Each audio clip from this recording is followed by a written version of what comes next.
Hello, Internet! Nice to see you there. Welcome to the debut episode of Tidefall, our brand new D&D 5e campaign that we are starting right here, right now, on GGameKnights. So you've got great timing. Welcome. Before we begin, though, I'd like to announce our winner from the Twitter Tidefall Guess Who?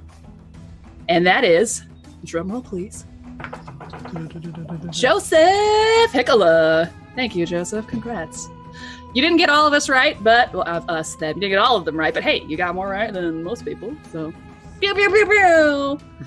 Also, some reminders. Instead of Survivors Complex this Saturday, we're going to be playing some Weave. If you've heard of that, tune in. If you haven't, definitely tune in, because it's awesome. Full of improv and goodness. That's going to be at 5:30 Eastern. On Monday, we're going to have Wild Space. And we're going to get into some shenanigans in space. It's going to be wild. Also, besides those days, we're going to also probably do video games. Probably. Also, reminder, we have a shop here on the Twitch. So if you want to buy people some loot or some inspiration, stuff like that, good things for this here session 1, you can do that with your XPs that you earned by watching us live here on Twitch. So does anyone else have any announcements? Or did I cover everything? With style and aplomb. Great. Okay. Well then. Welcome everyone to Illiomet. The year is 1274 in the years of Aegis, the centuries of relative peace and refortification since the last global calamity. Of all the nations of Ibarra, Illiomet is the least politicking. Perhaps that's due to their wealth of experience as the oldest established nation, and for that matter, the cradle of civilization. Perhaps it's from their relative isolation by natural defenses, sandwiched as they are between the rolling slopes of the Titian Hills to the north, the vast oceans to the west and east, and the impassable Pierian Sea to the south. Whatever the reason, Illiomet's diversity of desert peoples have their focus in the arts, their gods, and their land. This story begins in northeastern Illiomet, at the very last slope of the Titian Hills, in the red rock city of Pontauv. The typical first or last pit stop for people entering or leaving the country, Pontauv has a much more humble and patchwork appearance than an international trade hub probably should. What buildings there are cradled in the declining embrace of the Red Mountains, and they are square, utilitarian things of clay, stone, and stucco. Besides those, however, it's mostly canopies, pop-up tents, and other temporary stylings, never changing colors, designs, and materials, which are brought in by the traveling merchants who are ever swapping each other out on their traveling trade routes. Pontauv is an ever-bustling freshwater oasis in the welcome shade of the hills. Change is constant here, except where it's needed most.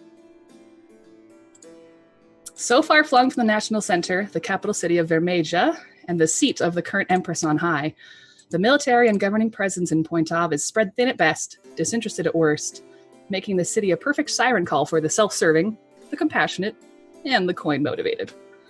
Local folk rely on freelancers to resolve problems their military, their leaders, and their Empress won't, distracted as she is with international hints of aggression, budding domestic decadence, and an uncanny pallor that has been slowly, unnervingly, creeping its way over the historically prosperous and powerful nation.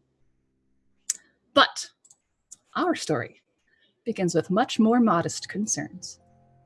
Pontauv sees many ragtag people, many hearts with disparate dreams, comers and goers without end. But recently, its wind-carved arches welcomed 6 particular, unlikely people, 6 wildly different, yet deeply destined hearts. And on high, the great weaver, seer of all living, caretaker of the tapestry of memorial, watched as only he can, as these 6 separate, unremarkable threads, somehow, remarkably, converged.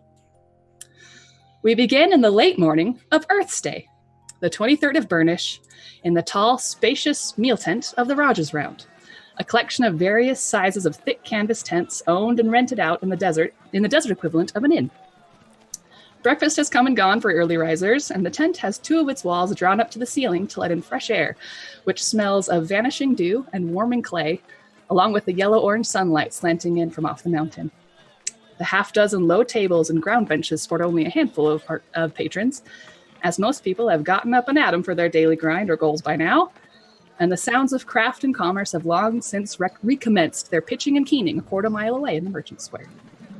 For locals, the noise is a familiar, peaceful backdrop to the rapidly warming morning, and the proprietor of the Raj's Round, a tall, svelte human man with long dark hair knotted behind his neck and held in place with a thin headscarf. He smiles to himself and whistles a tune as he keeps an eye on the time and his patrons, of which 3 newcomers from the evening before stick out from the rest at their own table. A burly, gleaming gold dragonborn wearing little more than the social essentials, a gentle, droopy-eyed woman with long pink hair and a short, single horn in the center of her forehead, and a freckle-faced, wide-eyed hazelnut of an elven young man with more papers in front of him than meal. After your respective shenanigans and urban exploring yesterday, the 3 of you were each directed here to the Raj's Round when you quickly realized this was the last affordable place that had available rooms, as it were, due to the upcoming national holiday. After turning in for the night, you have now just, happenstance, reunited for catch-up and introductions here at the table. So, Bammy, would you like to go first? Sure, so we're doing character introductions right now? Yes, what do you look like? What are you doing here in the morning? So Bammy is an enormous dragonborn, gold dragonborn, 6'11", 250-some pounds. As was said, he's not wearing a whole ton. Think kind of Hulk shorts, and that's about it. He's got some pouches to hold on to things. He does, because their pockets on shorts aren't quite enough, so he does have a little more. But the most noticeable bit of his arsenal, because he has a few weapons all about him, he has a giant petrified cactus strapped to his back, and that is just kind of chilling there. But he's got some tendrily doodads sticking out of the back of his head, and he has a longish tail, kind of like an alligator or a crocodile or something. Okay, so are you eating, or are you waiting on your meal? What are you doing this late morning, Bammy? Let's see, Bammy probably strolled in for a meal because he would have slept outside because he doesn't need to pay for a cushy bed. So strolled in, knew that Willow and Cole were staying here, and figured he should introduce the 2 people that he knows in town right now, because they're both wonderful people and they would probably get along well too. Okay, so as you're tucking into your meal, Willow, would you like to introduce yourself? Oh, yeah. So as you mentioned before, Willow has very long pink hair. She's kind of tall and slender. She's wearing clothing that's very native to the region, kind of like loose-fitted, multiple layers. But yeah, as you mentioned, one of her more distinctive features is the short horn that sort of comes out from her forehead. You can probably see underneath the hem of her sort of trouser, large trousers, a pair of cloven hooves. And she's wearing, on top of her sort of loose clothing, she's also wearing a breastplate that's sort of polished but sort of well worn, and it's got 3 stars adorned with it. And she's just probably sort of looking off at other people and kind of people watching, kind of distracted. Probably doesn't notice Bammy come in, even though he's a very large boy. Just sort of hanging out. Bammy sits across from you, and the servant girl who came to help you earlier comes by, and she's, I brought you your water that you asked for. and she kind of struggles to find a place to set it because of all of the papers that Cole has laid out. Sorry. Not a problem. Did you need anything? Oh, me? Yes. Okay. Well, I mean, what's your favorite drink here? Well, I mean, since it's kind of rare to get it, the fresh water from the oasis is very nice. Okay, I mean, yeah, okay, we'll start with the water. Do you have anything a little bit stronger? Yes. Okay, let's start there then. Okay, is great. what I want to do. Great, sounds great. She scampers off. Bye. There she goes. Okay, Cole. Oh, she's gone already. Well, I mean, okay. She didn't ask any follow-up questions, so I'm putting myself in the trust of this highly qualified. So anyway, Cole is awesome. Just basically, when you look at Cole, this is a young-looking elf who has nut brown skin, freckles across the bridge of his nose, medium length black hair that's kind of tousled, and he is I don't know. I've described him this way before, and it still works. He is like a homeschool kid in so many ways. And I think that's it. Cool. So because I have no idea what someone would drink in the morning that's stronger but doesn't make them an alcoholic. Oh, I was like, coffee or tea. I was picturing in my head. A mimosa? I don't know. No. He was thinking maybe coffee or tea. Great. She brings you that coffee. Mm-hmm. She brings you water and a oh, gee, thanks. Ceramic cup of coffee. So, where do you source these beans? Are they from here? I didn't see any. Really, so this girl who's 13, she's very skinny. She just kind of squints at you. I don't know. My father gets them from other traders, and so we use them. Do you want to buy some? I smell it. Are they good? Sure. They're medium good. Did you not prepare this? I didn't prepare coffee beans. Okay. It's like if they're it's like, well, I mean, if you want to tell me where they're from, they smell really nice. Oh, well, I'm sure you can buy some from my father. He's over there at the counter. I'm sure they are for sale. We do like to make coin whenever we can. But also, you could probably go to the Merchant Square. There are some traders there who are selling beans of those kinds and other kinds. Oh, sure. Now, it's not so much that I want the beans as much as I just like to know where they come from. Okay, well, they come from somewhere, probably with water, because plants need water to grow, and we don't really have them right here. But they all grow around the oasis. Gosh, you're so right. Plants do need water. Yeah, most of them. I mean, not that one. He points to Bammy's cactus.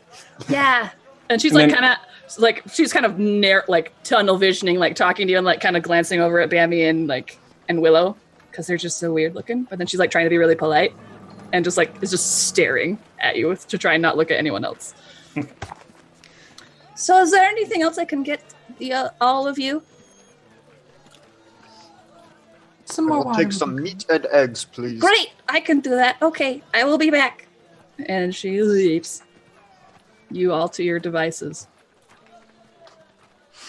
So Cole and Little Willow, I see you have already met.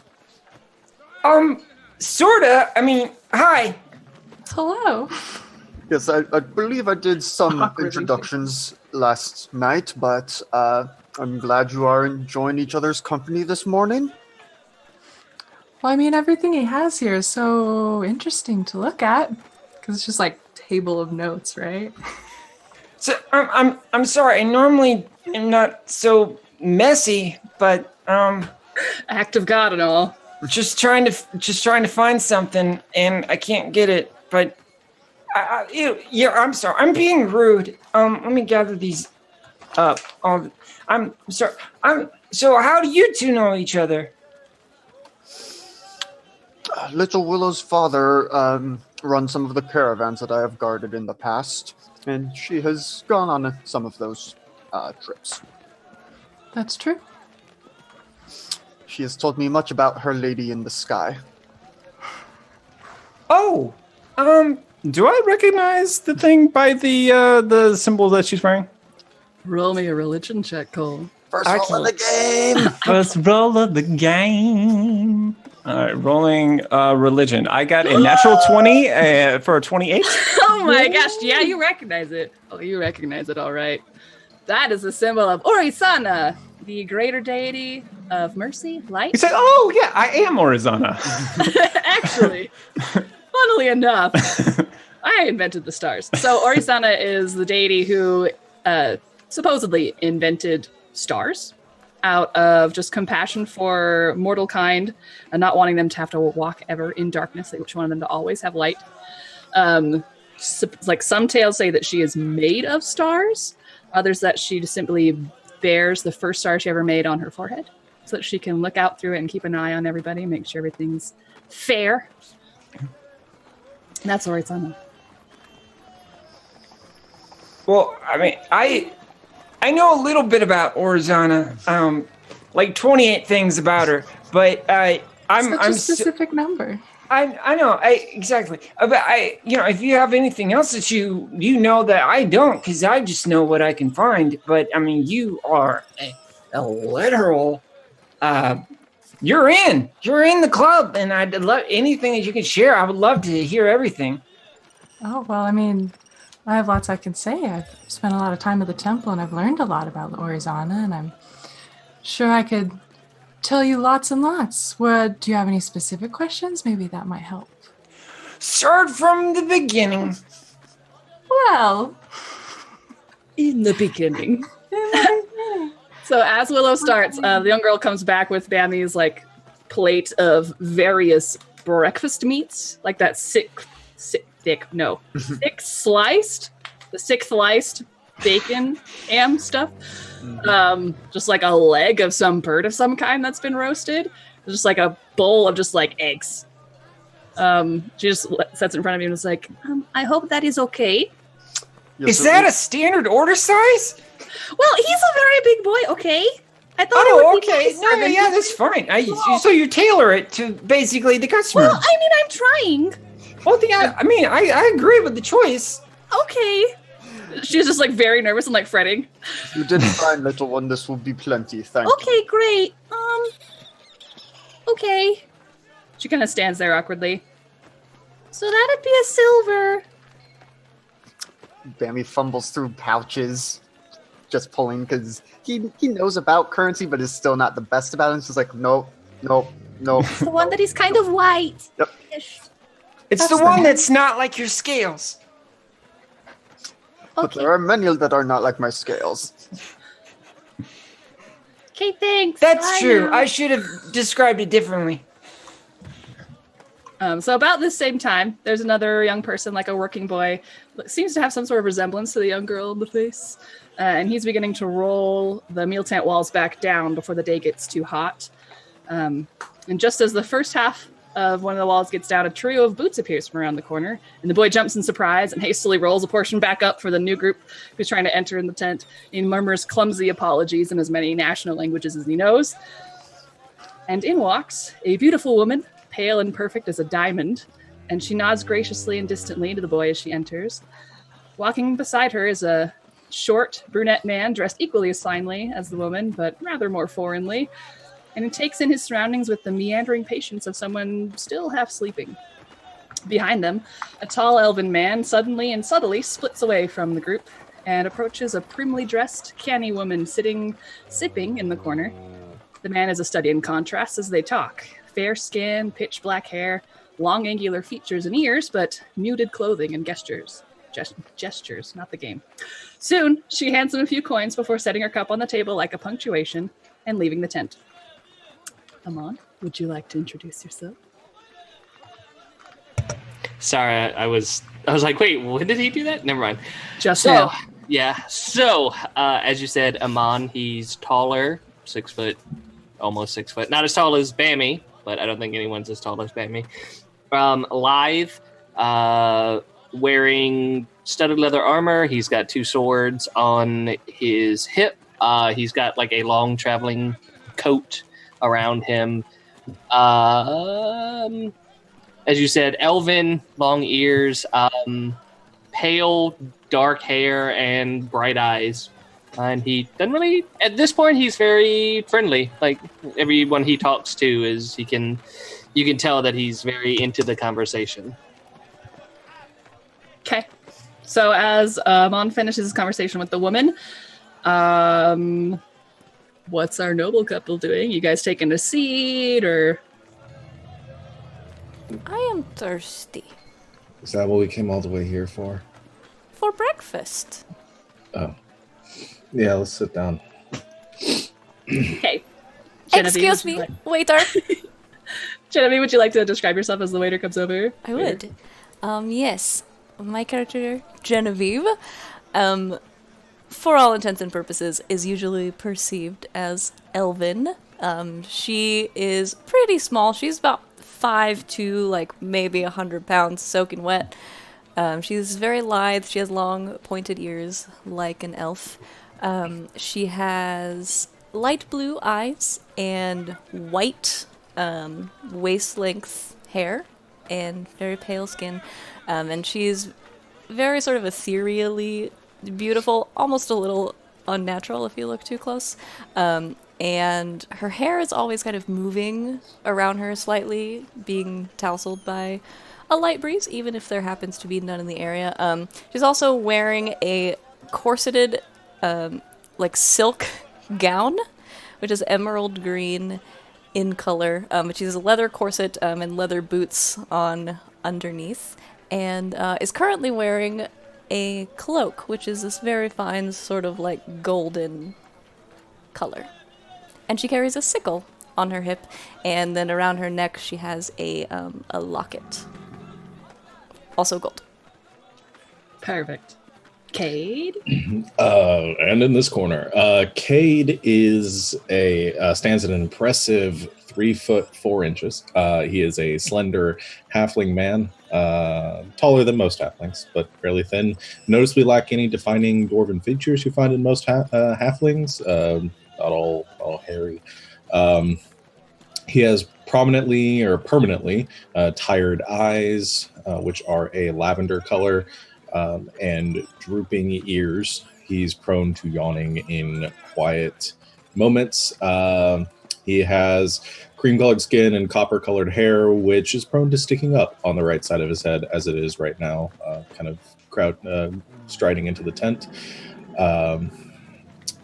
And right now, I guess he's wearing, try to come up with a better way to describe this, but I can't, the sort of Nigel Thornberry type, like adventurers, kind of explorers clothing, the big kind of puffy pants, a very noticeably nice and very, very clean doublet or shirt that is a kind of emerald green color, and is just looking for a place to sit down.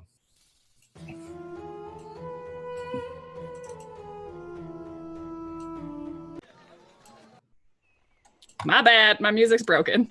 There we go. It's back now. Okay, that's everybody. So Willow, Cole, Bammy, you see these newcomers come in. Genevieve, you take a table. So does Cade. Amon, do you sit with them? How are you doing? Yeah, he walks over to them. Countess, would you mind if I sit down with you? Please join us. Good. Cade, I hope you slept well. Yeah, not as long as I would have liked, but it's fine. You never sleep as long as you would like. Yeah. Cade would sleep forever if he could. Well, I mean, he did, of course, sleep for like 10 hours last night. Well, he usually needs at least 13. So we did wake him up early. I apologize for that. Is that all you needed to do, Raymond? Yes, it is. Good. So the young servant girl kind of scampers over. Yes, is there anything I can get for you this morning? Yes, darling. We would like some breakfast, and I would very much if you have like mimosas or something to that effect. Yeah. You know what that is, I'm sure. I do, yeah. That is what I would like. Gentlemen, would you care for something to drink?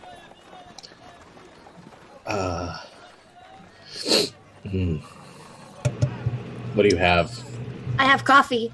You look like you need some coffee. I don't really like coffee. Water's fine. I'll take one of those, please. Okay. Do you want any food with it, or? Uh, Because it might give you a tummy ache if you only drink the coffee with nothing else. I'm just saying. Those are very wise words regarding coffee. My mom tells me that all the time. That is actually very true. Yes, whatever your breakfast. I know we came in late, so whatever is left would be perfectly fine by me. Okay, great. I'll be right back. And she goes. And she do. This is so quaint. Yes, quaint is the word that I would use. But hot. It's dusty. hot here. It is dusty. It is very dusty. It's not that dusty. It is better. It is 10 times better than the cold that was last night, I must say. Well, we're actually quite used to the cold, I think, at this point. I'm not. Not yet. I sort of like it. It's so exciting, right? The changes in weather.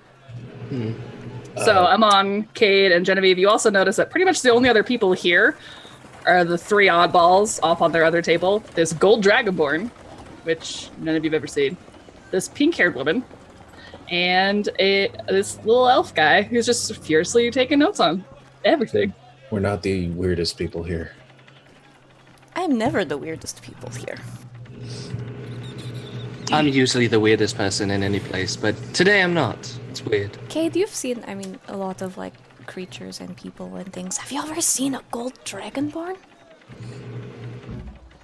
Maybe he paints himself.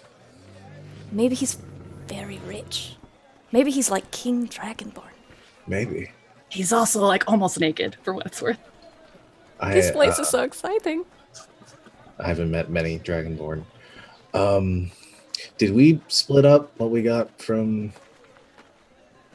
Oh yeah, you guys totally got paid. Oh no, we did not. I'm hanging No, on to it.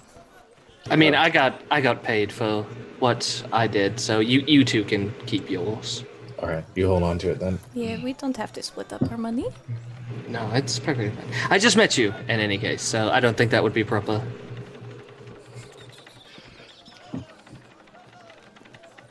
Did you want to go say hi to the gold Dragonborn? I You really do, but I couldn't. feel like it's not appropriate. I mean, So I will if they're the refrain. only other group in here, Bammy would have just been watching them because it's like he knows Willow and Cole. He doesn't know these newcomers. So as you guys are talking about this gold dragonborn, you look over and he's just staring right at you. Just like eating his breakfast and just. Hello, sir. Good morning. Hello. Through a mouthful of food. He's just staring at me. I don't really...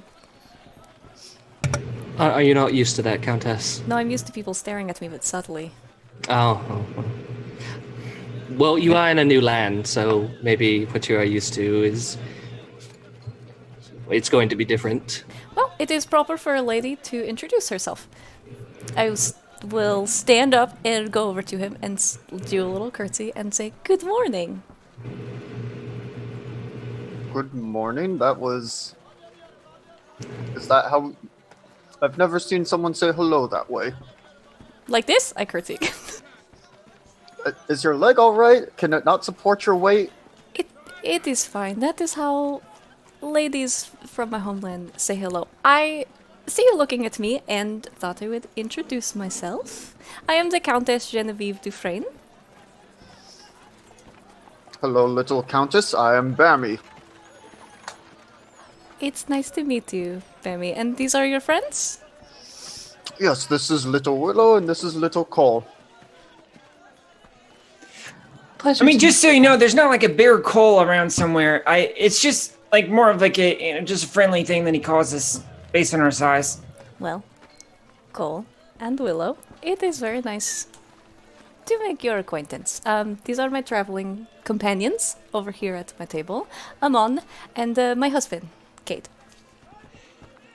Oh, nice Hello, to meet little you. husband. Hello, little Amon.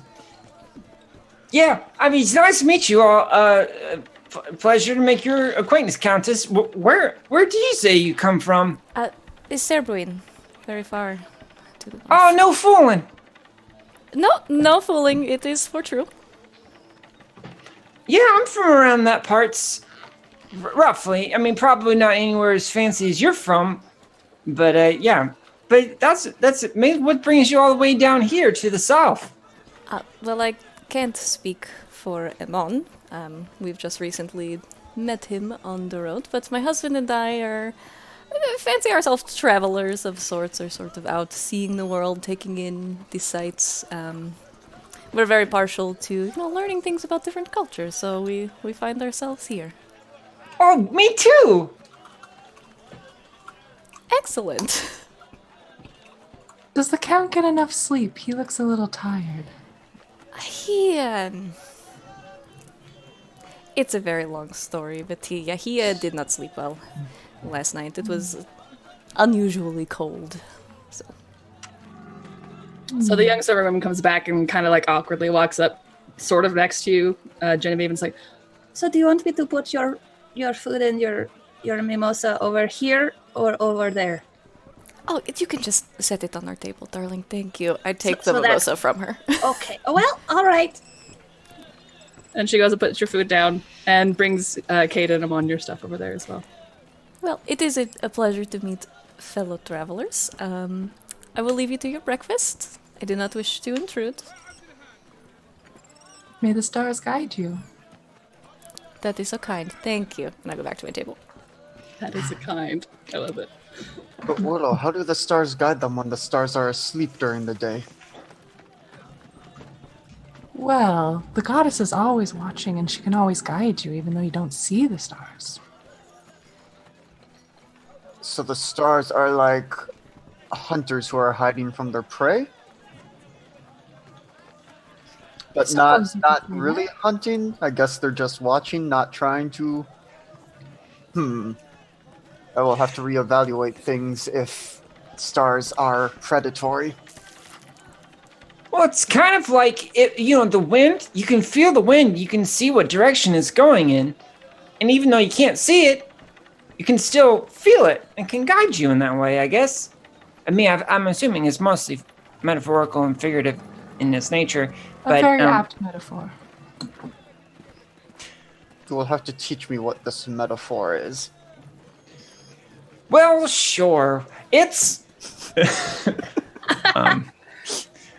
And Cole explains metaphors. Yes. Do I recognize the name of Countess? Roll me a history check. Oh, God. That's a 21. Yeah, you do. Dufresne is actually a pretty prolific, if that's what I'm looking for, noble house in Cerbuin. Is that Dufresne? That's what I said? Yes, Dufresne. Yeah, okay. So Dufresne is spread out. Lots of people in the family. Is that what prolific means? There are a lot of them. Yes, there are a lot of Dufresnes. So it's not, you know them. They're not really known for anything super noteworthy in recent history. They're patrons of the arts. But yeah, you've heard of them.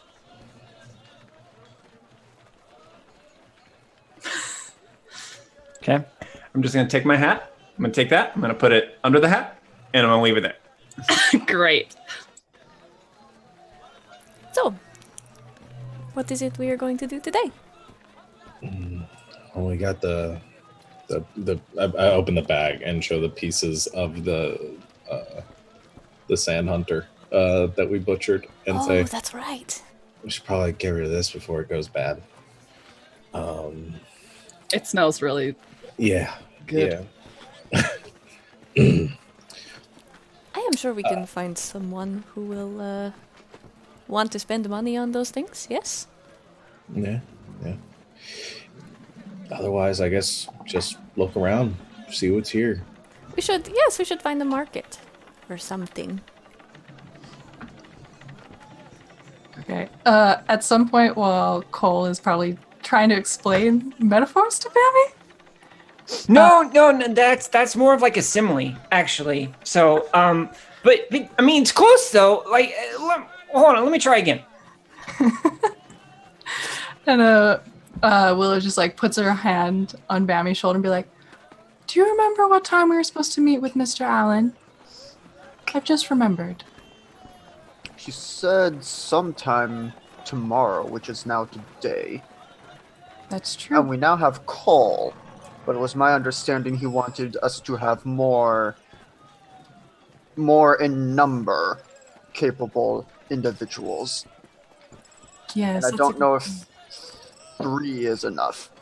Wait, sorry, what? Oh yes, we had quite the exciting day yesterday. We ran through the shady side. We burned a ghost horse to death. It was quite exciting. Excuse me. Let's roll back just a bit to that ghost horse. Yes, there was a magic user. He was not as nice as you. But He is just in a difficult state of life. Yes. There was a horse who could cast spells? No, maybe no, it was, but There's so much going on with like fingers. I don't know how I can do with like hoof stuff, and there's like that's amazing. Basically, is what I'm saying. I wouldn't know how they did it. Misled you a little bit. It was not the horse that was casting spells. It was the man. Oh, there's a man in this story. Yes. I think you might have missed that crucial detail. Sure. Okay. All right. So, sorry. I'm sorry for interjecting. I feel really bad because I feel like I'm cutting off the flow of everything. But I'll just be quiet for a little while and let you go for it. So there was this man. He played many tricks on us with his magic. He had stolen something from this other man that we met. Very pink man. He did not know how to shade himself in the desert. That's Mr. Allen. Mr. Allen was very pink. Yes, him. And he is the one who has a job for us. After we did his job yesterday, he has a new job for us. But he said we would need more than just Willow and myself to do it. Oh. Okay. I mean, this is like what kind of work, and does it pay all right? Because I'm running a little bit low on monies. Yes. Well, he didn't say, but I do think that you two would get along quite well. I mean, he took lots of notes on things as well. I bet you would have lots to talk about. We did retrieve some of his papers, and I immediately thought of you, but I also knew I should not give them to you because they were Mr. Allen's, and he had hired us to give them back to him. Well, that would be wrong to give those papers to you when he had told us to get them for him. I mean, sure. I mean, I guess I can see that. I mean, really, honestly, in these sorts of situations, you got to follow your heart. But, you know, if you felt like showing me stuff, I figured it's not that big of a deal if I just, like, you know, took a look at them, and then maybe he could look at them right afterwards. But they're already gone, I guess. But maybe I'll get a chance to look at them later. Sorry, I'm just postulating. Don't worry about me. But sure, I'm here. Your has not changed during this conversation, or at least not noticeably. Well, I know that it seems like that, but it's changed quite a bit. It's just that my clothes are kind of baggy because they don't fit me. But anyways, he has a job for us, but we need more people. Okay, did he say, like, how many exactly? Tries to remember. I don't think he did. He sure didn't. Okay. He did not, but... Thanks, DM. Taking a look at the other 3, do they have armaments on them, or do they look? The Countess has a sickle. Cade literally just pulled out the so body she's a part. farmer. It's a fancy sickle. Cade literally pulled out the body parts of some dead thing that he said that they butchered. Amon has a rapier and some daggers, I believe. It's a long sword. A long sword.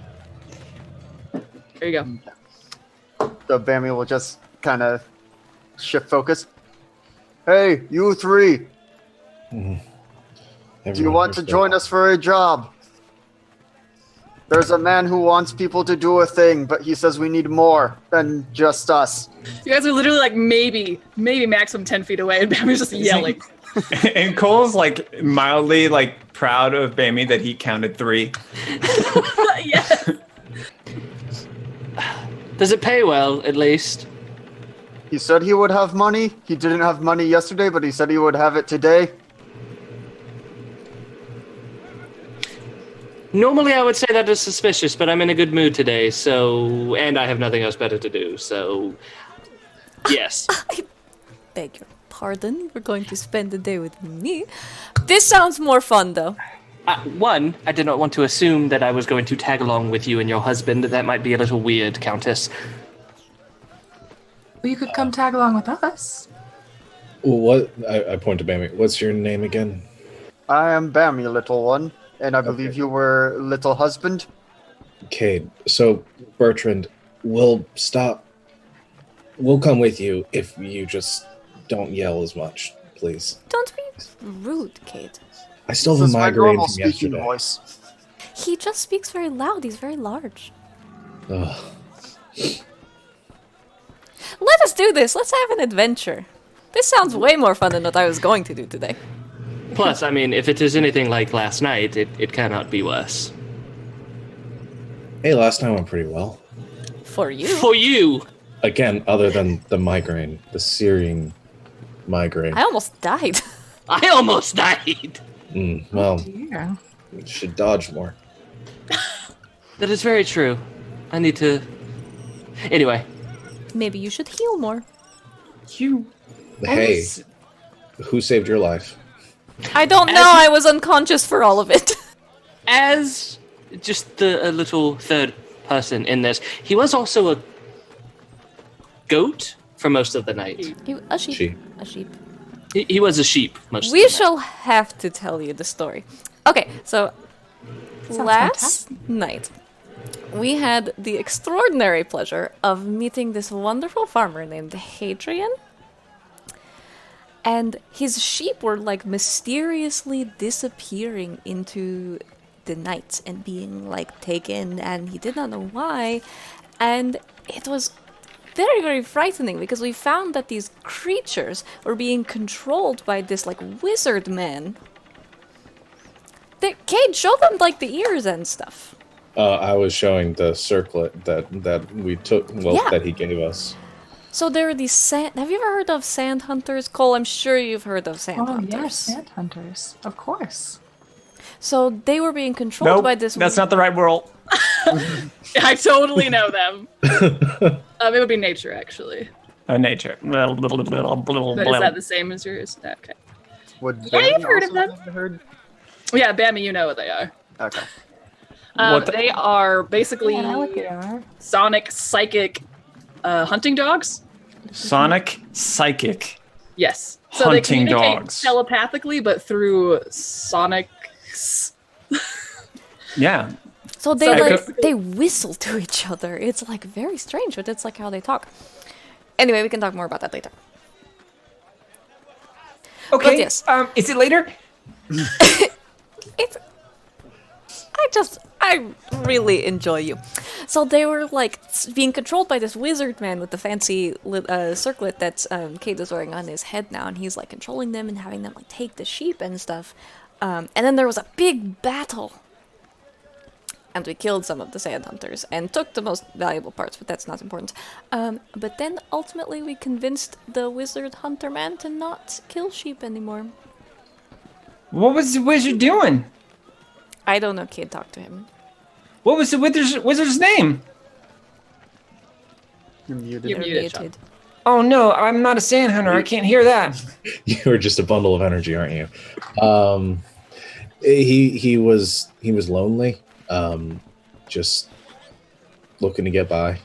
His name was Ernest. His name was Ernest. Okay, thank you. So His he name was Ernest, or lonely. He was Ernest. His name. Both, I think. Oh, Bammy, we're gonna have to talk about homonyms later. Are you writing a book or something? I'm writing in one. I wouldn't call it a book in the figurative sense of it being like a full contained story. I think it's more of just a collection of thoughts and ideas that come up to me because memory is pretty good, but I don't know. Sometimes I like to supplement it a little bit by taking notes because I don't want to forget anything because life is so short, really. And I really want to make sure that I have everything because it's not so much about like what life is, it's about what you leave behind. Gods above, man. Please take a breath.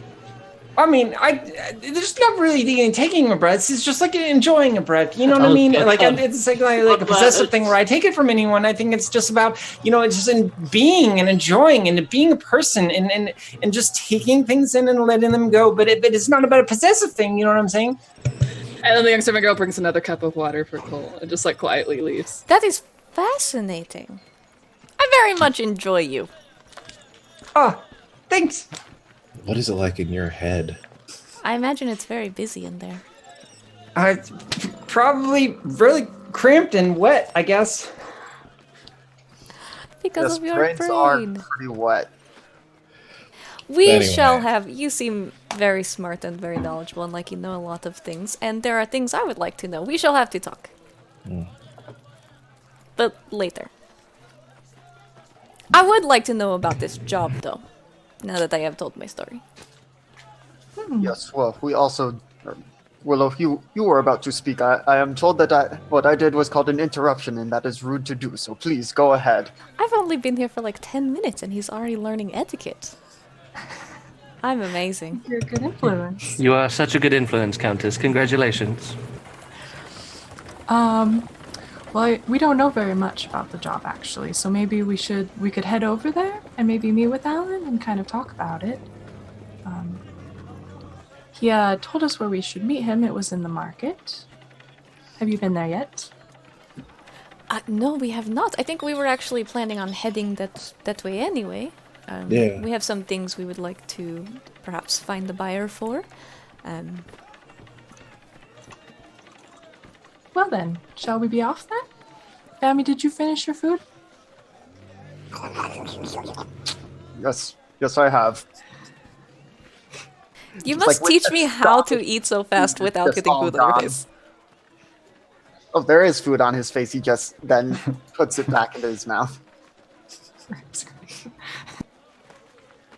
Okay, so as you guys are finishing up your meal, the little servant girl comes by and just like collects a few copper from you guys for your breakfast. So unless you're Bammy, you only have to pay like 2 or 3 copper for your food. Can I pay her a silver? Yes. And say, keep the change. You are very sweet.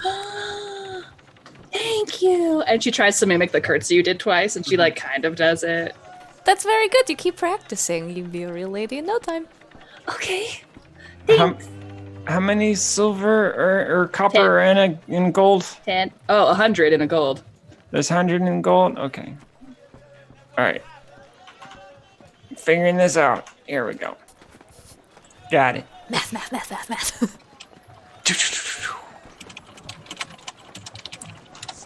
Okay, cool. So you guys leave, and you walk around through the city. It is as I described in the intro that I read. And you pass by the Just as I remember it. Yep. You pass by the oasis. It's like this, it's actually surprisingly big, like 250 feet across, freshwater spring with all these like palm trees and bushes and things around it. People Man, is this the water I just paid for? It might be. Ah, jeez. I should have really done it. Got to lay the land before. And you guys continue northward to the market square, and it's just bustling with people leading their camels, leading their horses and their carts, carrying wares, lots of traders trying to find a place to set up, because there's not really an organization of like where people can set up. It's just this maze of like, if you go to farmer's market, there are like rows of people, but it's like all over the place. As we leave, is the sun like beating down on my face? It is approaching 11 in the morning. I would like to do a little thing that I can do now, which is I would like to concentrate on my cloak and turn it from a fancy, like, shiny gold cloak into a traveling cloak with a hood and put the hood up. You do that. Is it nice? Does it have embroidery? Does it have like the heraldry of the Dufresnes on it? It does, yeah, but it changes from gold into this sort of like darker, like leather color that matches my boots. More like a traveling cloak. And it's like embroidered around the face. And you are shaded. Your fair skin is protected from the beating sun. Magical cloak. It is getting pretty warm, but fortunately there are lots of canopies over the roads and like the different stalls and stuff, so it's easy to find shade. I have so many things to try and respond to while also thinking. You guys get to the market. There are tons of people around. I don't know if you want to shop/sell first, or if you want to look for Alan, or do all of these things at once. Alan! Alan! I think you guys made that joke earlier. I wasn't really there for it, but like, I'm pretty sure someone made it. Yeah. So we could stop by a shop and then all go meet this Alan? Probably. I do not think Alan would like us to bring parts of a dead thing to him. Oh. That is fair. Yeah. Most people Plus- probably would not.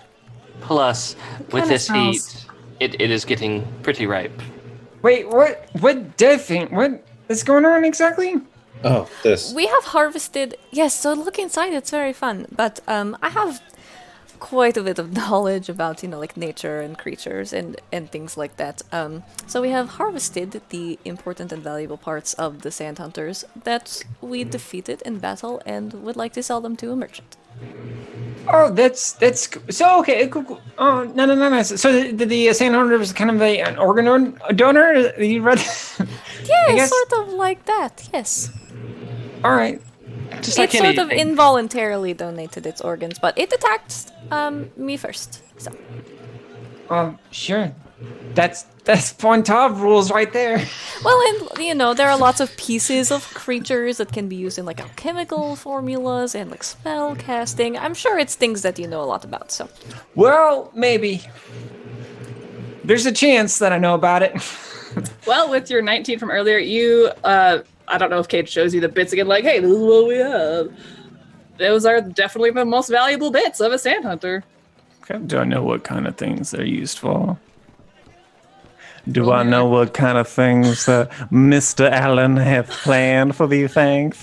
Mr. Allen doesn't have no plans that you know of, but you can roll me some Arcana. Oh, can I? You can. I rolled a 27. Oh my word. Okay, Thanks, son. so the claws can Cold be rolls are powdered. real. Okay, I was like not a believer, but they are real. Like at They're least. real. Okay, continue. Sorry. So the claws can be powdered, mixed with reagents, and folded into metal to make magic weapons. The ears are also alchemically important in a way that I don't feel like improving right now. And the hide makes them sick armor. And they also got a gland from the roof of its mouth, which has it's very sensitive to sonic resonances.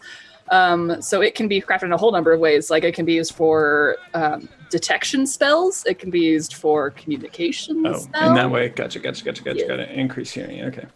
For some reason, yeah, I was hearing that differently. Okay. Okay.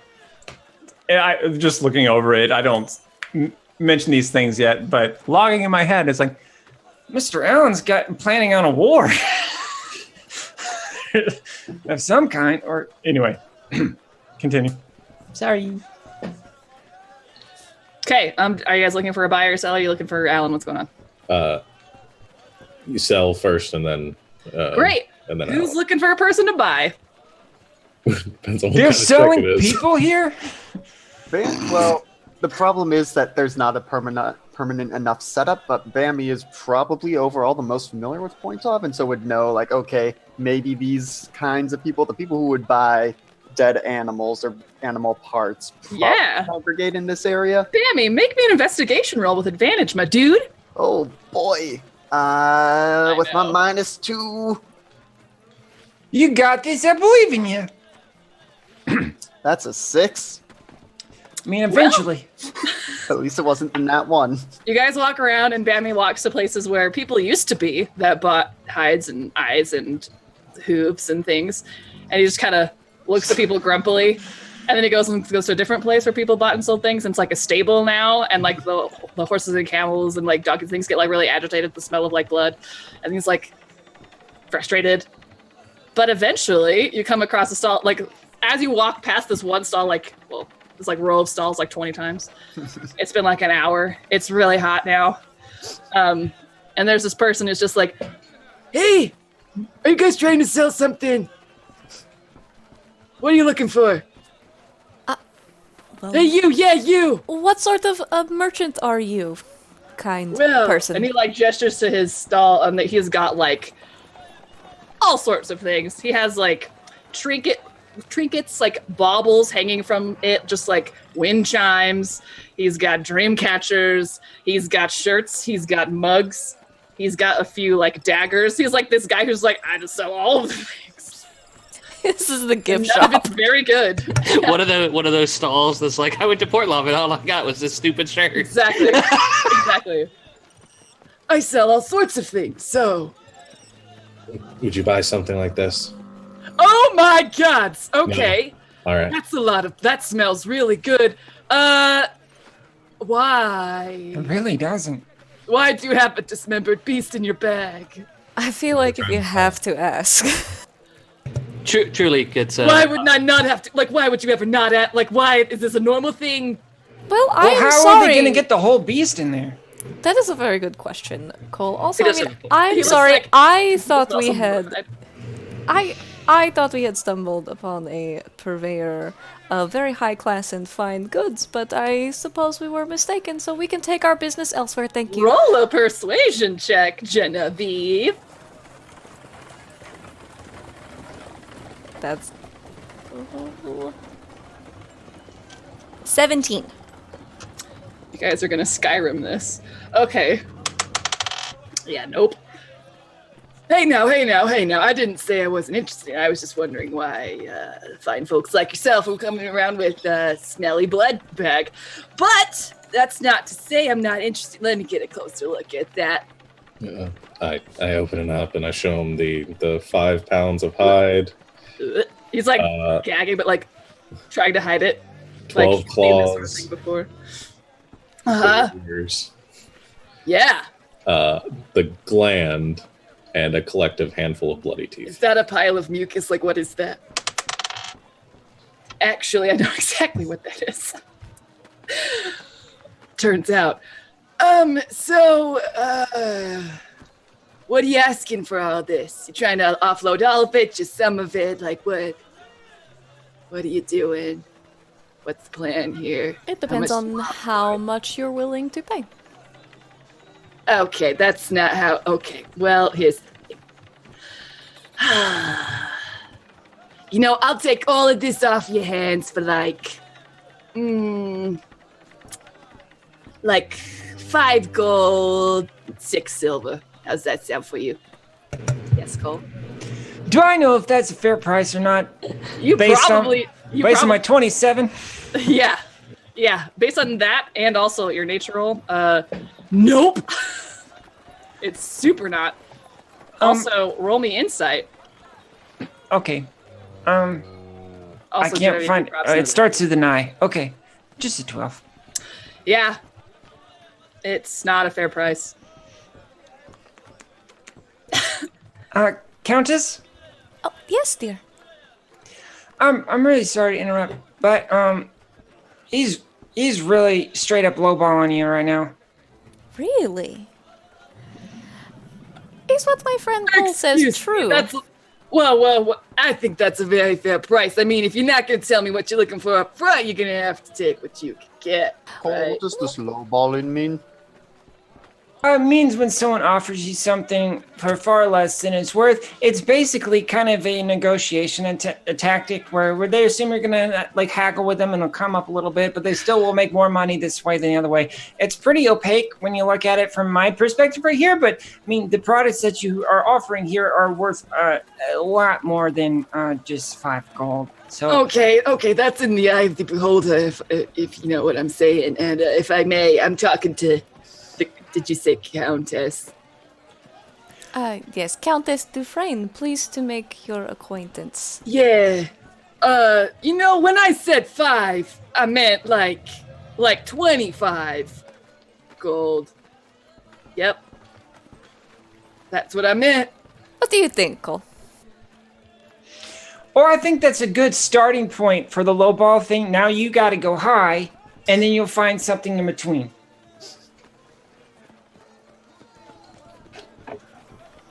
I make a big show of thinking about it for like almost too long. He like opens his mouth like a few times like to interrupt. And he's like, I'm gonna wait. Okay. I think I would say 14. I'm sorry, did you say 14? I think you know what I said. Okay, fine. I'm sorry, what is your name? Name's Resin. Resin. You know, I'm generally not inclined to deal with people who don't even understand the basic rules of etiquette, but I suppose this is what I'm dealing with. So I will say again, 40. Hold on. Let me think for a minute. He's not really gonna think about it. I am so glad you came along for this. We make a good team. You know what? Fine, I think 40 sounds fair.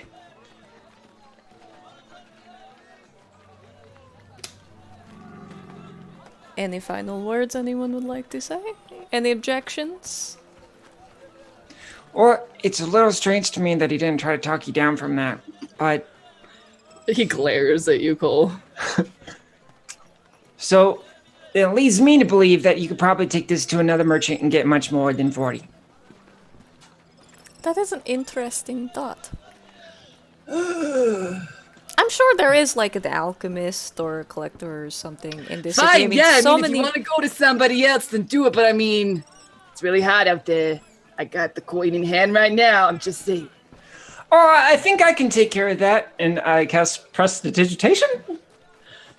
I don't know if it works this way. I'm just going out on a limb. I think you can cool things. Yeah, I think I can keep it cool. You can't change the weather, but you can No, not change the temp, but I think I can keep this thing closer, just a little bit left. And it's more about the appearance of what I'm doing rather than what I'm actually doing. But I just like kind of cast a little quick cantrip and like bring down the temperature just a few degrees in the bag. I lean down to Cade and I say, he does prestidigitation without saying the word. Okay, I see your point. So you're taking the 40 and a half and not. I got some lasagna in the oven, so. Let's say you've got at least an hour. I mean. It's been, like, do you know what time it is? It's like noon. I do not see an oven back there, little Resin. There is, like, a cave cut into the wall behind him where he, like, lives. What do you think, Cade? Do you have to carry this stuff around? I mean... You're from a banking family, no? Yes, and you know how I feel about that. I think 40 sounds fine, honestly. I don't really want to carry this around any longer. Okay, Resin. We will take your 40 gold. Okay, great. Here you go. He gives you a pouch. Well, after he counts it out for like a minute. Being all surly. Gives you a pouch of 40 gold and 5 silver. Cheerfully. And takes your entire contents of your sloppy, squishy bag of stuff. If I was a different alignment, I would prestidigitate and drop the temperature, or raise up the temperature of that just quite a bit. But I am not that kind of person. Okay, yeah, you guys are now lighter, some bits, and heavier, some gold. What do you do now? Okay, have a good day. Come back if you ever want anything from Resin. I got all sorts of things. Thank you, Resin. Yeah. The whole time this was going down, Will was just kind of like standing off to the side again, just sort of getting distracted by people. But she's actually holding her coin purse in her hands based off of what happened. Willow's just standing up to the side, literally like awkwardly holding it. We're just kind of like watching around, watching people. Is she okay? Oh gosh, I have no idea. Yes, no, that Willow does that sometimes, and she's actually being more alert than usual, given that we dealt with a pickpocket yesterday. Oh, that must have been awful. Oh. Yes, he made a ghost horse that we killed terribly. He lives in a hole in the wall and has dogs. It was an interesting day. Well, it sounds very exciting, Bammy. I mean, it was what's the day that comes before Earth's Day? Wednesday. Wednesday. I mean, Wednesday. It was a Wednesday. You will have to tell me the whole story later. Yeah, I feel like you're leaving out a lot of details, Bammy.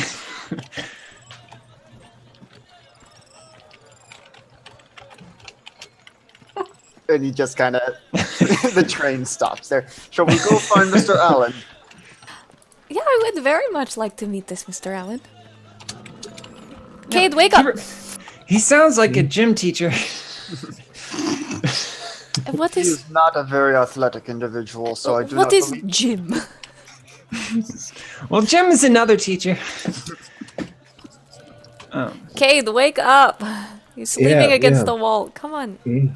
Where are we going? You're missing all the fun. We're going to meet Mr. Allen. And maybe Jim?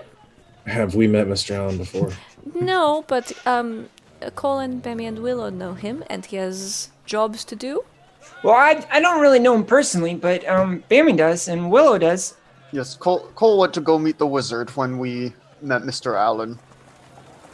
Did you find the wizard, Cole? Yes and no. But anyways, let us go. I know where Allen is, I think. I don't know if we actually... Poor Bammy's very frustrated. Yeah. As well as you knew where the shops were, we're going to be walking around. Cade, don't be rude. Bammy is trying. So the way Pontauv is set up, it's a bit of a way station, being at the oasis. And so the merchants are always shifting, coming and going. And so there's no permanent setup of any of the markets. And I guess the districts have shifted since I last came to sell some of the game I hunted. You see, Cade, don't be mean to the only people who've been nice to us this whole time. All right. People have been mean to you? Tell me who they are and I will crush them. Well, there were the Sand Hunters, but Yeah. that's very nice of you, Bammy. Thank you. Yeah. Let's go, Bertrand. We're gonna have to talk this about like Bertrand? appropriate repercussions later on. But if you crush people, they will not do bad things again. That's very true, and that's a great point. And we'll go over the subtleties of that later, but The subtleties of morality and ethics. the subtleties difference between stopping evil and crushing it. So, Cole, are you like Bammy's tutor? I mean, I don't know. What is a tutor? It's like a teacher, Bammy, like someone who teaches you things, but instead of teaching a lot of people, he teaches only you.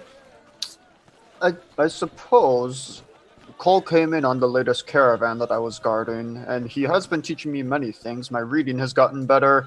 My numbers have gotten better. What was the other thing you taught me? Figures of speech. Right, yes. Metaphones and smileys. Yeah, basically just kind of the emoji sciences. But we're starting pretty basic, but super fundamentals, and it was fun. I think mostly fun. But I guess I am a little bit your tutor. I guess That's okay. nice. Okay, so you guys are looking for Alan, right? And Bambi's in the way. Just so I'm clear. Yeah. And walking. Yep. Okay, great. So you get there. It's actually, it's kind of like the tents that you guys stayed in last night. It's like a thick canvas almost building. It's got like a door flap. It's got some nice like beading. It's very nice. Also, it's facing like almost the wrong way. Like with the rest of the stuff, like with the stalls all turned in, it's like this nice building, but it's like turned the wrong way. But yeah, it's there. There you go. And that's how he described it to you yesterday, when he definitely described it to you when you were gonna go look for it. So Bammy's just gonna like pull the flaps aside, stick his head in. Alan! Oh my. Okay. Hi there. Hello, Alan. You said you had a job that you needed people for, and I have come with more people. Willow is with me, and we found friends. Oh, Yeah, Willow peeks like around and be like, hello again. oh, good morning, afternoon. It's good to see you. Come on in then. Okay. And the rest of you enter, and those of you who have not met Alan before, he is this kind of gangly, pale moon elf dude. He's got long white hair, kind of slicked back. He's a little bit pink in the cheeks, like he's had a little bit too much sun again. But he is just tucked away in this desk that he has in this tent. It's like a heavy wooden desk, very out of character for this region, first of all, and second of all, for inside of a tent. It has tons and tons of drawers, and that's pretty much the only furniture in here. He has like some piles of bags, jars, small barrels. There's like a small chest that's like maybe 3 feet across, 2 feet high.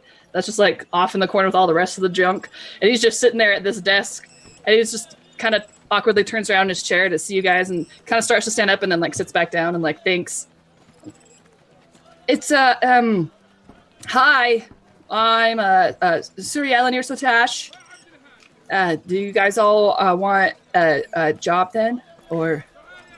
As we walk in to the tent, I switch my traveling cloak. I concentrate on it, and I switch it back to like the pretty gold cloak that I was wearing before. Oh, that was a trick. Okay. Hi. Hello, pleased to make your acquaintance. Are you Mr. Allen? Yeah. Some people call me that. Yeah. It's shorter than Suryalanir, so. Well, Suryalanir. It is a pleasure Alan's to meet okay. you. Oh, that is nice that you have a nickname. I am the Countess Genevieve Dufresne. It's Alan, not Nick, but yeah. I am the Countess Genevieve Dufresne. Gosh, that's real frustrating. And, yes, Bammy and Willow have brought us here, and we would be ever so pleased to take on one of your jobs and assist you in whatever manner we can. Oh, wow, that would be really good. So you guys can do stuff then? You're not just like They killed some sand hunters the other day. Oh, We did, yes. oh wow. Wow. Did Or at you least they had sand hunter body parts. I did not actually see them kill the sand hunters. Well, I can prove it. I take the tooth that I kept out of my pocket and I show it to him. Oh, okay. He like kind of leaves, like he's gonna take it, then he's like, oh, that might be rude. Yeah, that's a sand hunter tooth. Cool. So, and he kind of goes back to his table and like goes through a whole bunch of papers, and then like for probably like a good 30 seconds. Well, I feel bad that my resume doesn't include murder. Self-defense, Cole. Self-defense. Like literally for 30 seconds, he like turns his back to you guys and is like looking through stuff, and he's like, sorry, okay. Like full 30 seconds later, he turns back around with this one piece of paper that like is like half filled out, like margin to margin, like just block of writing with like no paragraph breaks, and just like stops in the middle of the sentence. He's like showing it to you like it should mean something. And he's like, so according to my calculations, there's going to be a sandstorm hitting Pontauv here in the next day or 2 or 5. So that means Which one is it? Because a day or 2 or 5 could mean like a well, month. you know, yeah, it's can't really predict the weather until like an hour before, you know.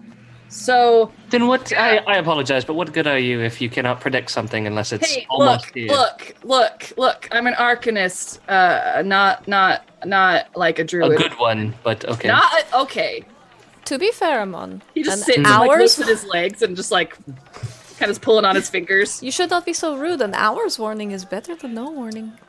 I will admit an hour warning is better, but at the same time, the whole a day, 2 or 10 is that's a long Hey, time. I Yeah.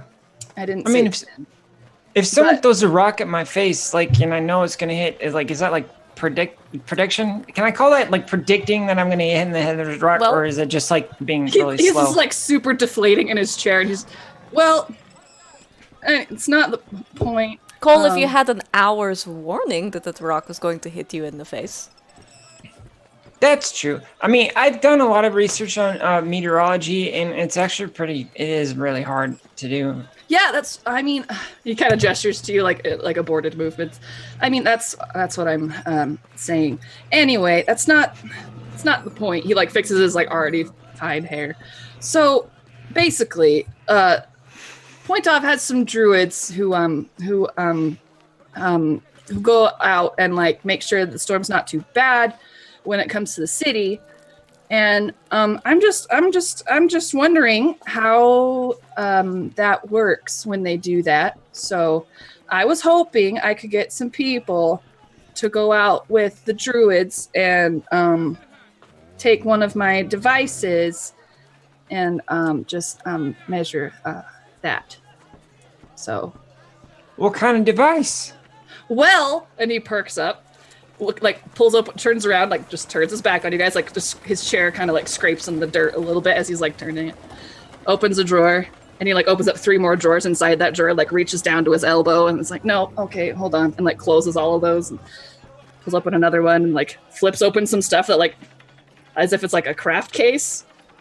He's like, well, I know it's here somewhere. Hold on. Eventually, he pulls out what looks like a compass. But it has like 6 different hands and like 3 different layers inside of it, and like all sorts of different etchings on every single one of them, and they kind of like gyroscopy do that sort of a thing. Mm-hmm. This is a device that I invented to measure magical frequencies, types of magic, the different arcane resonances, and things like that. So basically, I just need this to go to the place where the druids go, and then I can figure it out. Do we have to sneak to the druids, or can we just go with... Oh, yeah, no. I mean, you can find them pretty easy. They're just around the city. Good, because the way you were describing it was like, don't let them see you, but now that No. we can...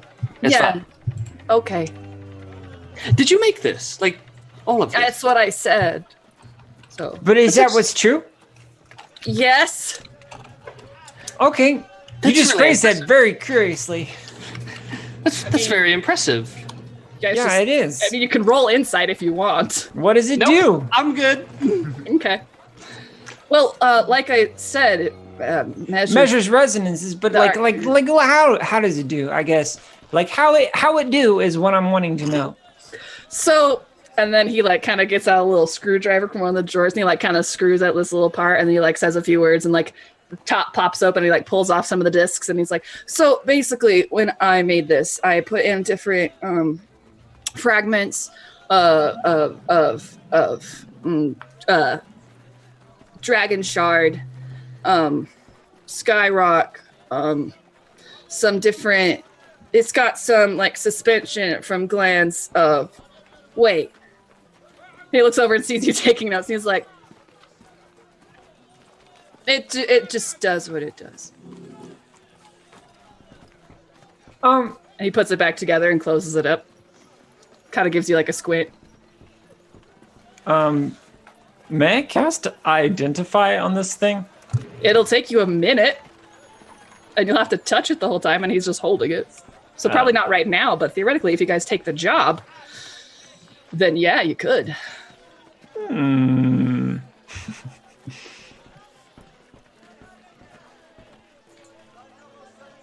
So to clarify, Alan, we take this, we go with the druids, we go with them to...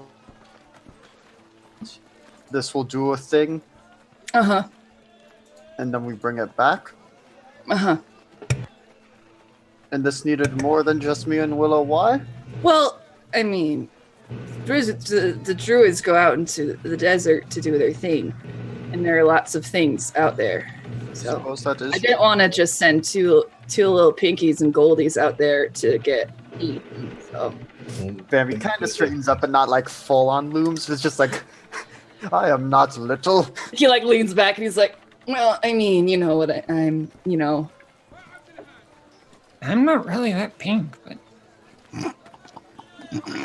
I don't think anyone here is that pink, but well, he kind of looks over at Willow. Willow.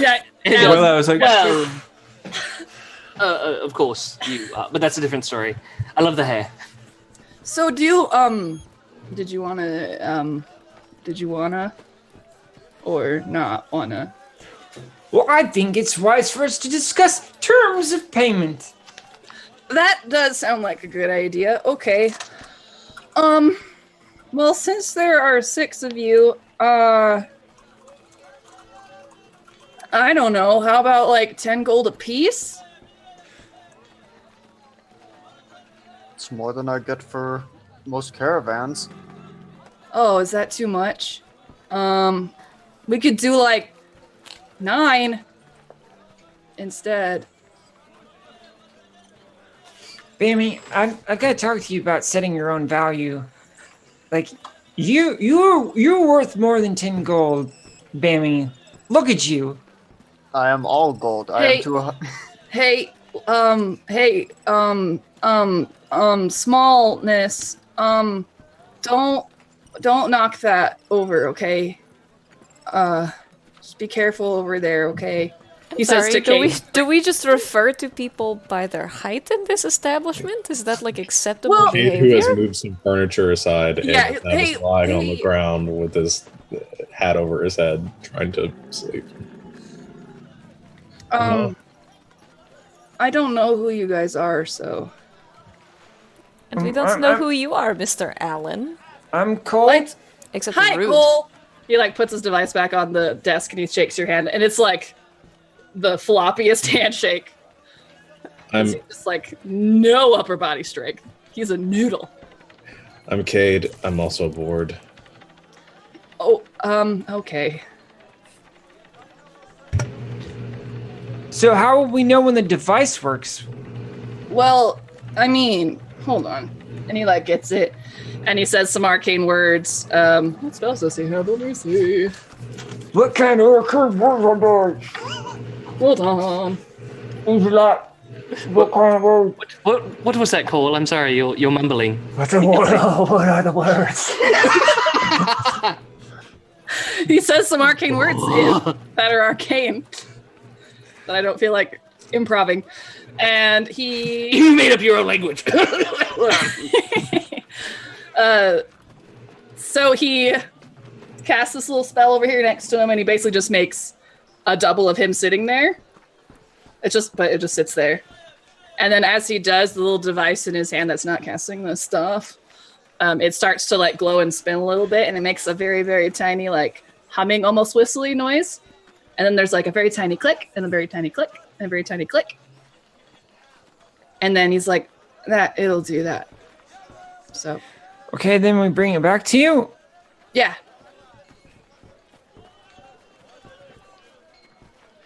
Do you know any of these druids personally? Have you met them? Well, no. I'm super surprised by that. Bambi has probably met some of the druids. Yeah. Being around here long enough. It is okay. I know some of the druids. Will they like attack us on sight, or will they be friendly like Alan here? Will they, Lindsay? He kind of sits up tall. He's like, I'm friendly. Yeah, they would. So the local druids of Pontauv, they don't really come into the city very often, unless they're like summoned for some reason, or like they're conversing with the local council for some reason, or notifying people of a sandstorm to be like, hey, watch out. Okay. Well, Stuff like that. But they're pretty nice. They don't really talk to people. They probably talk to you though, because you don't come into the city much either. Yep. well, all right. Let's do it. You seem a little nervous about this, Colin. Well, I mean, you know, it comes with the Can I try to surreptitiously whisper to him? Well, I don't have a Yes. message or anything. Yeah. I was like, this is in whisper. I don't really know why this is worth 60 gold, but I could use the money. Again, he leans down. If this man is going to pay us this much money for something that is assumingly this easy, I wouldn't really say no to it. If it Plus- makes you... Go.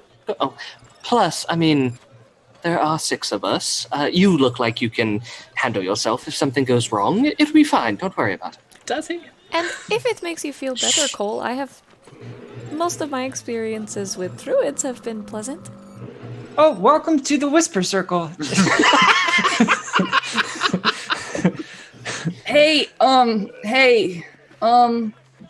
so, what are you guys talking about? We're talking doing a job.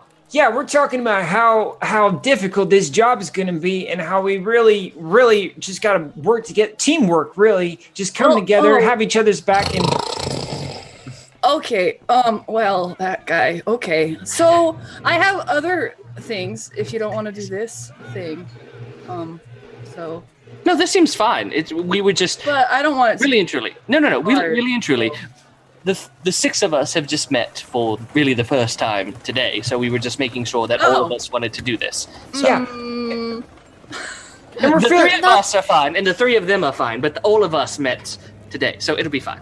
But I feel like I've known them forever. It's very true. Mr. Allen, if I may. yeah, Countess Genevieve Dufresne. Pleased yes, to make your acquaintance. it's really nice to meet you. Yes, okay, thank you. Plop, plop, plop. We are nothing if not professionals. Some of us are perhaps not the most schooled He in looks straight at Cade, sleeping in the corner. social interactions or etiquette per se. I sort of nudge Cade with my foot. But if there is one thing we know how to do, it is our jobs. And you may place your trust and your 10 gold piece in us. Roll persuasion!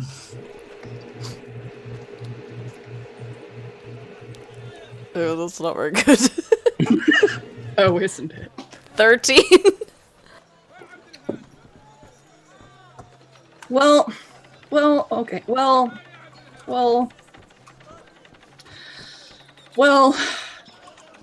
Okay. He doesn't look super convinced. By what exactly? By that, I'm like, you can trust us to do jobs. He's like, okay. Well, Well, Alex is going to do it. Well, we'll go ahead. Here, how about you? Let's have the device, and we'll get this job done for you. Did Willow and I not bring you back your papers yesterday? That's true. At the very least, the 2 of us can do it, and the rest of them can watch to make sure no more sand hunters come and attack us. okay. And then he takes the device and he gives it to Bammy. like does that thing where he like literally goes right past Cole's open hand and gives it to Bammy. Who will take it and kind of stuff it in a pouch. Hey, well, okay. Okay. Is this fragile? Yeah. Yeah, but I mean, why don't you hand that to me? Yeah. And over to Willow. Now holding this thing. It's a round. I picture it round. It's kind of like a compass. It's like a hemisphere with like it is slightly rounded on top for like where the glass casing is over top of the little gyroscopy thingies. Okay. You know what I'm saying? Okay, you have the thing. It's like, okay, so I guess come back when you're done though. Yes, I suppose that will be after the sandstorm. Yeah. After the sandstorm, but before the money. Yeah, And- that's how it works. And hopefully no rocks are involved that will be chucked at someone's face. Yeah, what? Oh, right. Because the thing I did earlier. There you go. Bammy, that's another one. Well, we'll go over that later. Thank you for your time, Mr. Yeah. Allen. I think we will take our leave. Okay, did you want to keep that tooth you had? Countess? Or did you have it because you were gonna like sell it? I was planning on keeping it. Why do you ask? Oh, okay, I was just wondering. Because I mean, if you were going to sell it, I would have some uses for it, so. I will think on it. There's a guy down the street that has a whole bunch of them now. That is Really? Oh, Resin. lucky guy. Oh, resin? Okay. Well, you're sitting pretty now, huh? Okay. Well, I'll see you guys later then, I guess. Yeah, that's the yeah. Good day. Come along, Bye, everyone. Alan. Bye! Goodbye. You guys leave the awkwardest wizard alone in his weird tent. Well, I think we will actually do quite well at this job, because we do, in fact, have a druid in our midst. Who? Say what? You. Okay, technically, yeah. Do tell. You did turn into a sheep last night, so if you're not a druid, that's... Cole would very much like to hear about you being a sheep, Kate. I just sort of picked it up. The sheep? Well, Man, no, as a you sheep, and he Bammy are a actually... lot alike, aren't you? As a sheep, he actually did get picked up by one of the sand hunters. It was a That deal. did happen. It did. And he has taught me a thing or two of the druid arts, but... Yeah, I studied with some druids and learned a thing or two. Hold on, this street dog is whining a lot. Let me go pet him. come on, street dog, get out of here. Bye bye, street dog. The commitment. Yeah, Sorry, please continue. I just sort of I picked up a thing or two, and I've learned on my own a lot of. I'm self-taught for the most part. Well, that's amazing. You were able to turn into a sheep. Can you do other forms as well? Yeah, That's amazing. He sells himself short. Kate is very talented. But how would he sell himself tall? He is quite short. and you're rude. Your insights continue to please me, Bammy.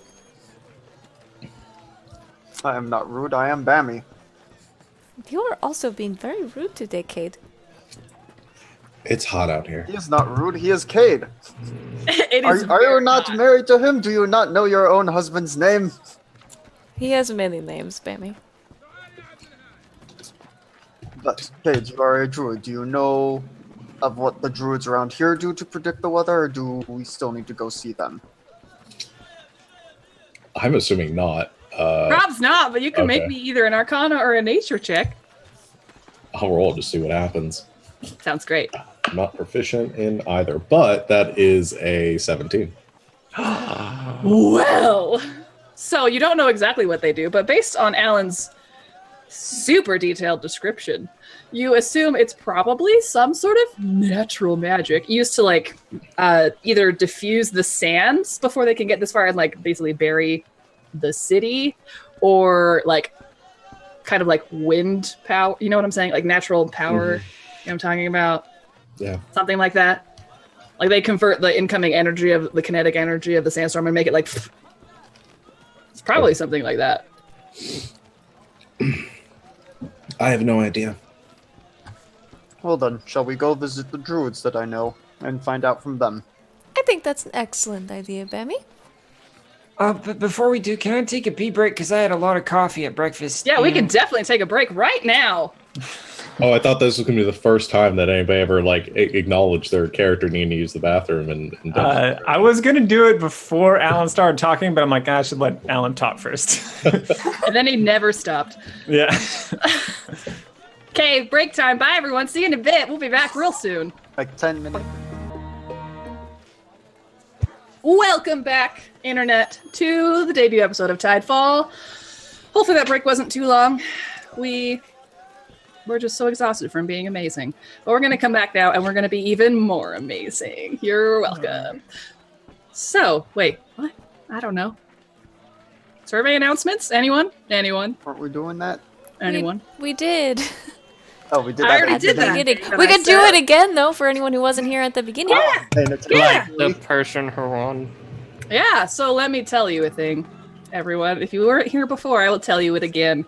So, our winner from the Tidefall Guess Who's Who thing that we did, the winner was Joseph Hickla. Pew, pew, pew, pew, meow, meow, meow, hail the conquering hero. So you didn't get all of us right, obviously, which you figured out now because you've been watching. But you got most of us right, more than everybody else, so good job. And thank you, everybody, for participating. You got those sweet, sweet XPs for your good guesses. And everyone who participated did get at least one character right, so Yeah. that's pretty good. Good job, everyone. You're amazing. And I love you. So let's just dive right back in where we left off, which was you guys are going to go out into the desert and find some druids, I believe. Is that correct? Yep. It's a regular Earth stay for Bammy. Regular old Earth Day.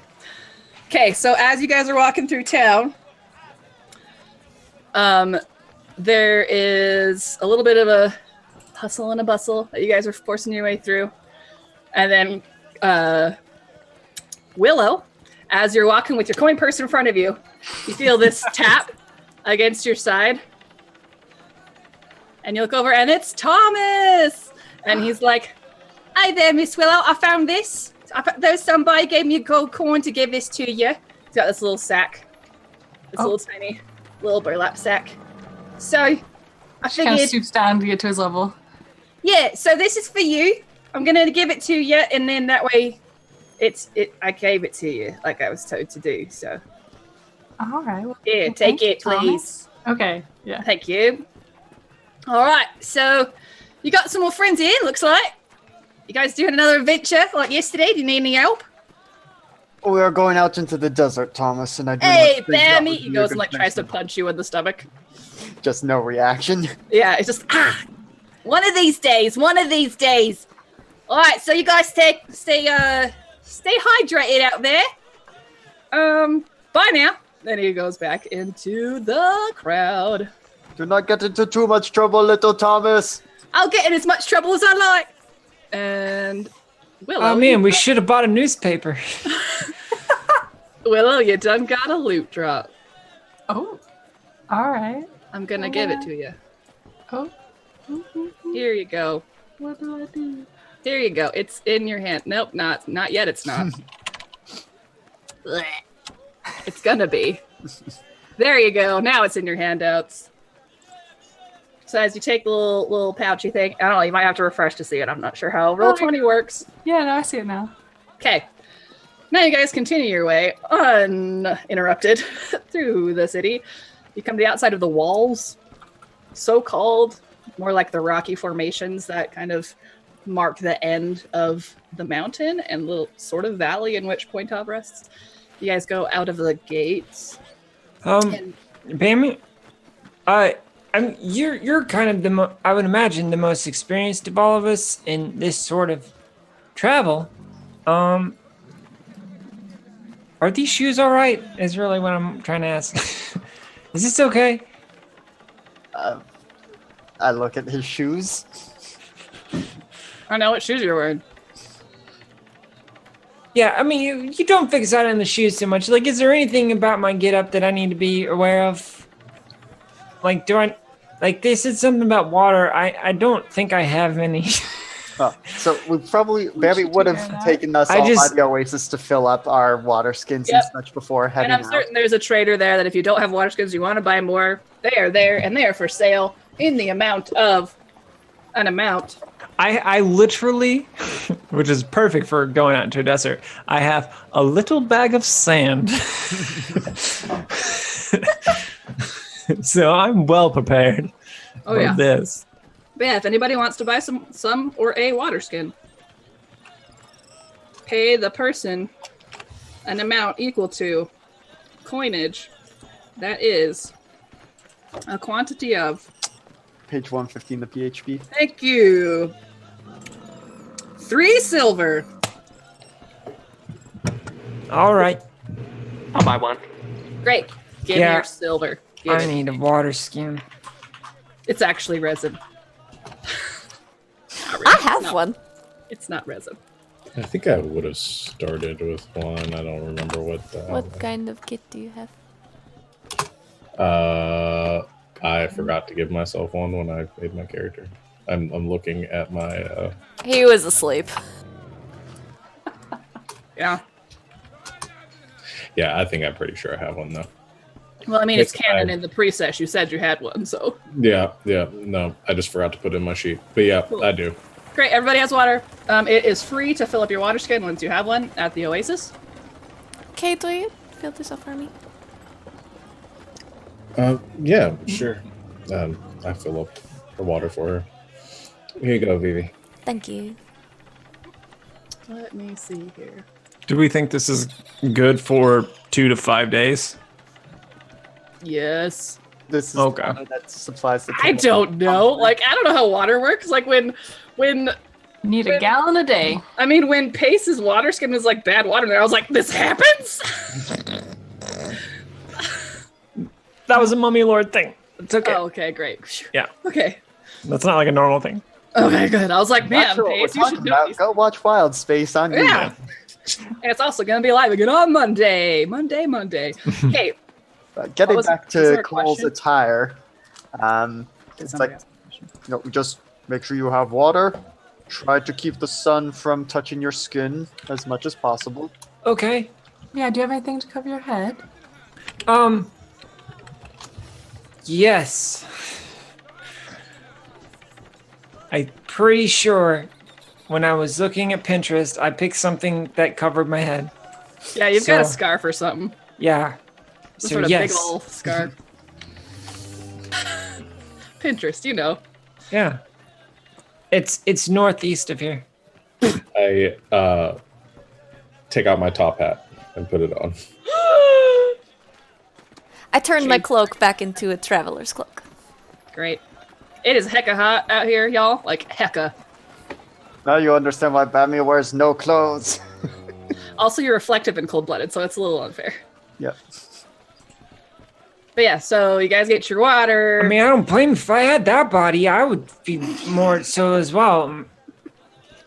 I think Cole is right. I think I would too. if you You- want. if I had that body, you could not pay me enough to wear clothes. So good on you. It is hot. People will pay you to wear clothes. I We mean, have to in take you to some- a city. In some circles, yes. I'm actually going to ditch my skirt. So, this is a really fun bit that I haven't done yet on stream. So my skirt is actually attached to my bodice with a bunch of like hooks, so I unhook them and I roll up my skirt and I put it in my bag, and so now I've got my leather corset and like leather riding breeches and boots on. I'm like good to go. Oh, jeez. Why do you not just dress like that all the time? That is much more sensible. Because sometimes I like to look pretty, Bambi. You would Well- understand. You look pretty all the time. You're gold. Well, if I and I can don't be wear so clothes. forward, I think you look awful pretty right now. Thank you, darling.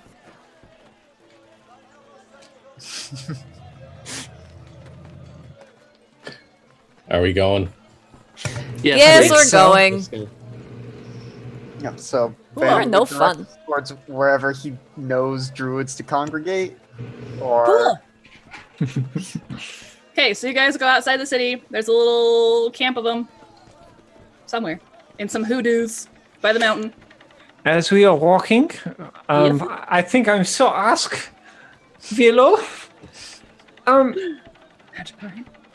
Do you mind if I take a look at that thing? I'm just really curious how this thing works, and I think I know. I might be able to find out more about it.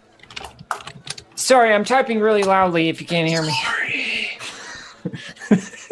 I think that's all right as long as you do your best not to break it.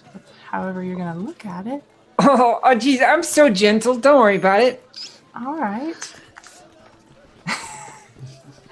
I don't know why that made me laugh so much, but it did. So, All right, so hand over the magic artifacty thing. Did he call it by a name?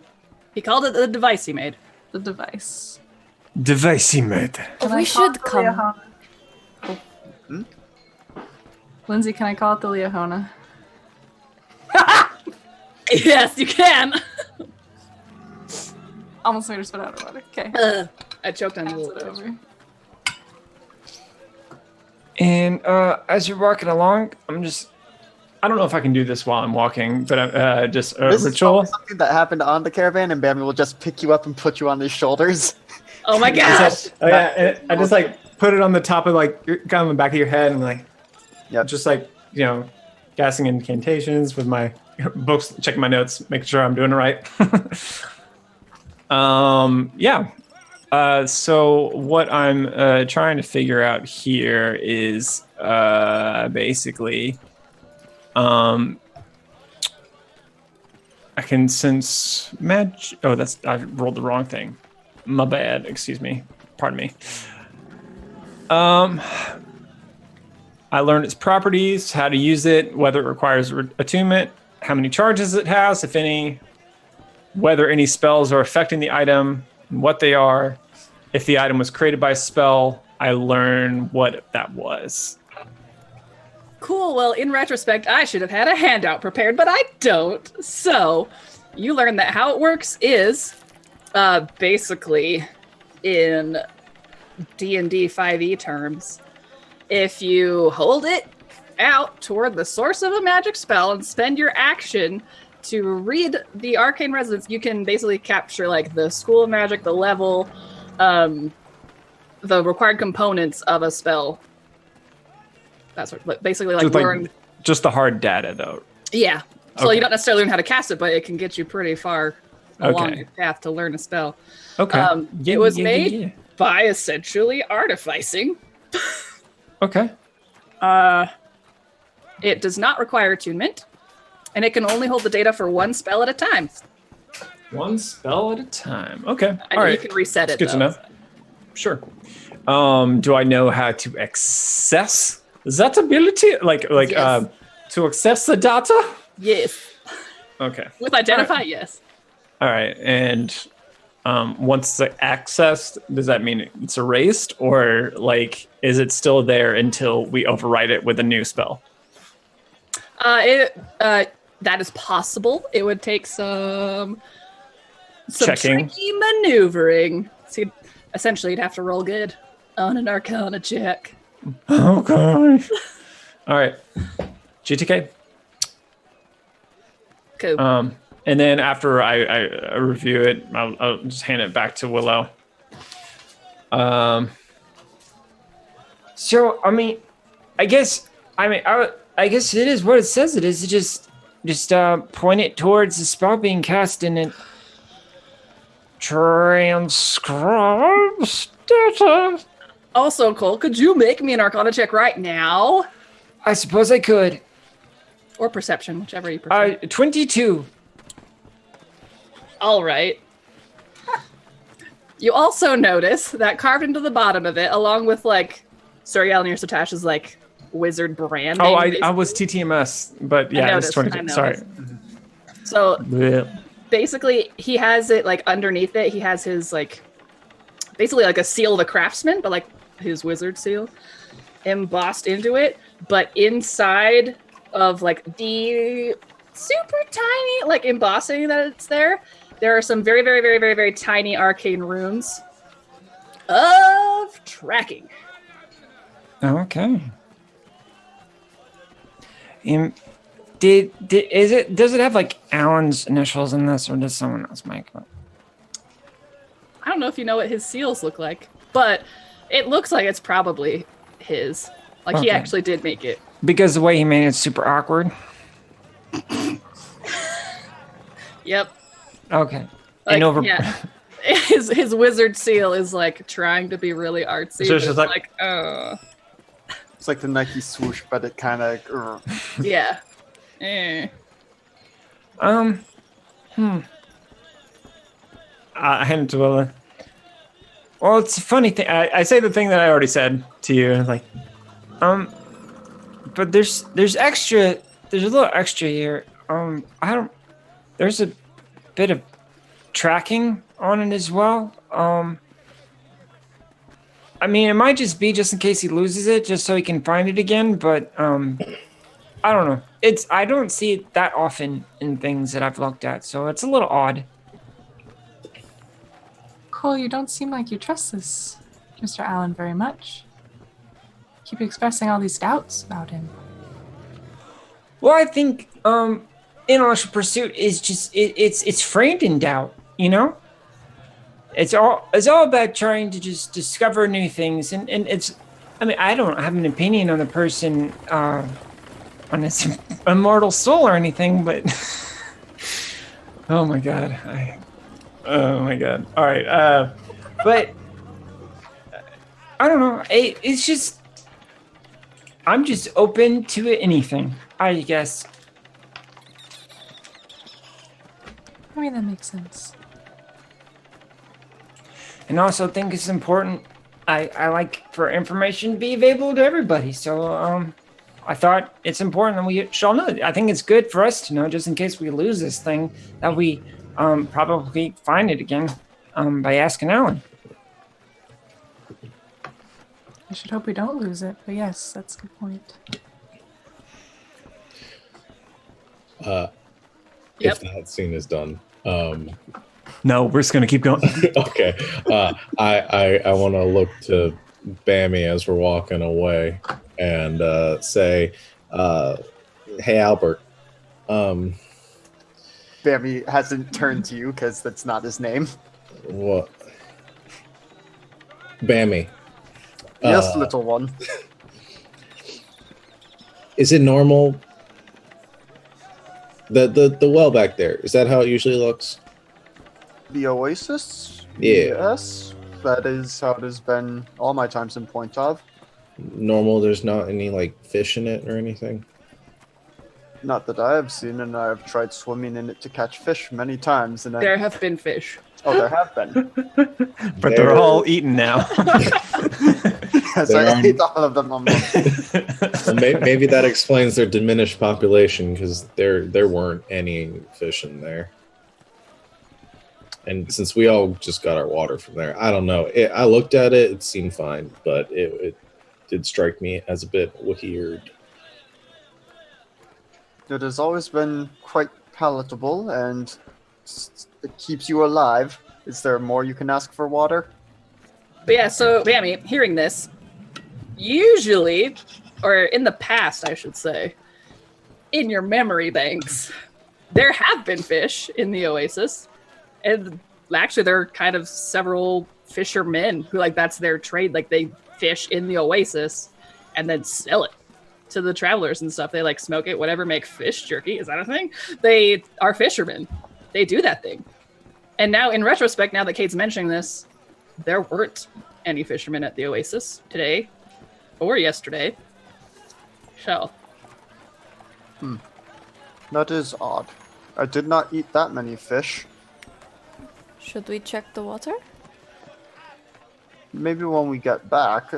I don't know that we need to do this right now. We are already going to see the druids. I mean the water that we have. Oh. To We have make sure water it's safe now. to drink. But don't test it by drinking it. I want to make that perfectly clear. Ben was just about to take a sip. I know. I know you were. You have a way to test it without drinking it. Smell? I'm assuming, says the anosmic player. I tried. Seemed fun to me. Yeah, we've been drinking this water this whole time. Bammy, I'd make a survival check. Bammy. Can do. And or anyone else also proficient in survival. I is. That's a nat 20 for 23. That was a 4 for a 10. Kate, you're Oh, just nice. so sure. You're like, I already looked. Nice bonus. That is a nice bonus. So, Bammy, you have been out in the wilds a lot. And you have gotten, like, giardia poisoning and crap a lot. So now you know how to check for these things. You do some things that I don't know how you would do in the wild, but Bammy does. You do some things. We just turned it into goldenrod tea and it's fine. It cures Yeah. the dysentery right up. Yep. So you like basically, as you guys are walking, you get some like particular types of minerals, but you just think they're certain types of rocks. You get some herbs, and you test it, and it's potable. This will not make you sick, certainly. Maybe it does something to fish, but it should not do anything to us. Fish poison. Makes sense. Well, good thing none of us are fish. Thank you for checking, Benny. What is it with this town and all of their livestock going missing or being killed? It's just... I don't know, like the sheep? It's And the the sheep. fish. No, it's the fish. I don't understand. Like, Anyway. Wait, oh yeah, I forgot. Did you guys mention that earlier? It was a very exciting story. I don't know. Let's do the druid thing and see what happens there. Maybe they know about the fish. Maybe. You should ask them, Kate. I hear druids know about that kind of stuff.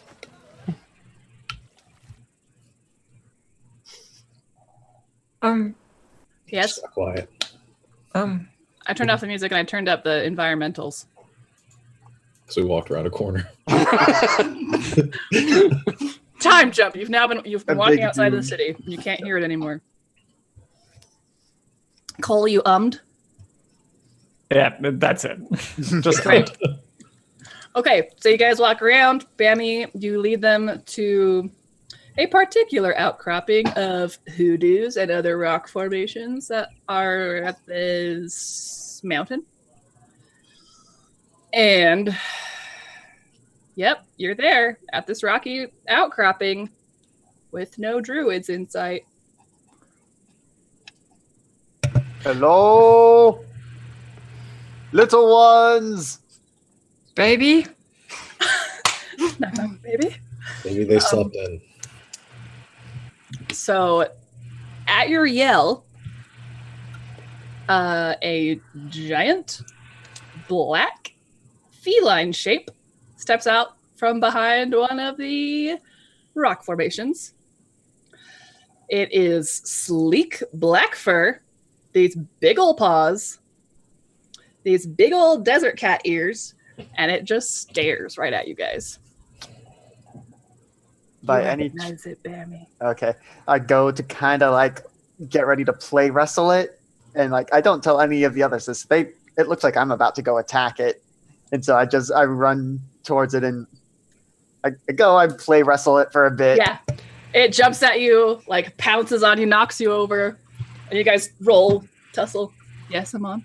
Is Cole still on his back when No, he does I'm gonna this? put him down when the ritual finishes. Dang it! It's like, holy crap! Yeah. So you guys basically see Bammy wrestling a giant desert cat. Does he always? It is Do this? snarling. I'm kind of growling back at it. He's doing that gator hiss. He's Can not bleeding yet. is it? Can we tell that it's play? Roll insight! I'll make you people roll insight. I rolled an 18. 22. 24. So far, everybody knows they're playing. I rolled a natural 20. -1. 19. So, let's see. So, Genevieve, they're playing. Bammy clearly knows this cat, and this cat clearly knows Bammy. Also, it's definitely just a cat, so it's not like Cade when he's a goat. It's definitely just a cat. Oh, that's nice. That's what you know with that natural 20 of cat insight. Total 19. Okay, so yeah. But the rest of us do not. The rest of you do not. Okay. Wait, if you I rolled above roll like magic missile the. Wait, so what did you roll? About an an 18. 18. Yeah, if you rolled above like a 12, then you know that they're playing. Yeah, okay. Okay. I Okay. I thought it was special. That is a deceptive cat. Willow, did you know that they're... What did you roll? 10. I don't know what's happening. Willow, oh my gosh! They're freaking fighting! Bammy's gonna get his throat ripped out by this cat! By the way, this cat is like almost as long as Bammy is tall. Like, it's a big cat. But, so after just a little bit, a couple tussles, we'll stop and I'll start like petting it, kind of like how, it probably settles down on my lap and it's Yeah. just like, It's this heavy weight on your lap. where is your... I don't know who actually owns this cat. So Alex does not know. I was going to whisper all this, but then I forgot to. Its name is Keen, and its owner's name is Whistle.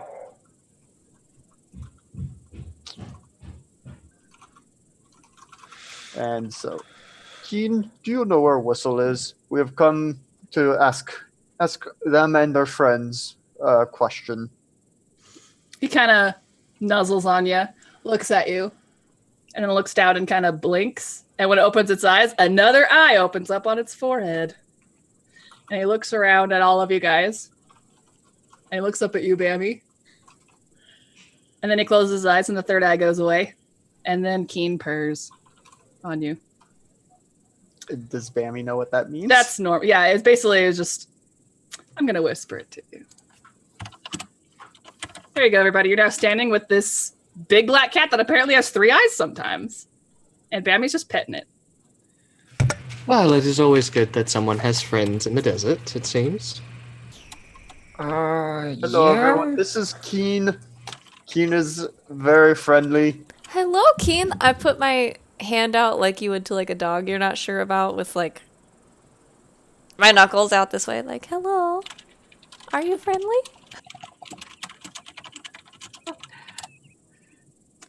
Roll animal handling. Can I help? Sure. How do you help? I'll say, make sure you turn your hand the other way because your skin's more taut this way, because otherwise they can actually bite onto these loose knuckle skin. But here it's tight and they can't snap onto it. Oh, Flip your hand this way. that's good to know. I flipped my hand. Roll with advantage your animal handling.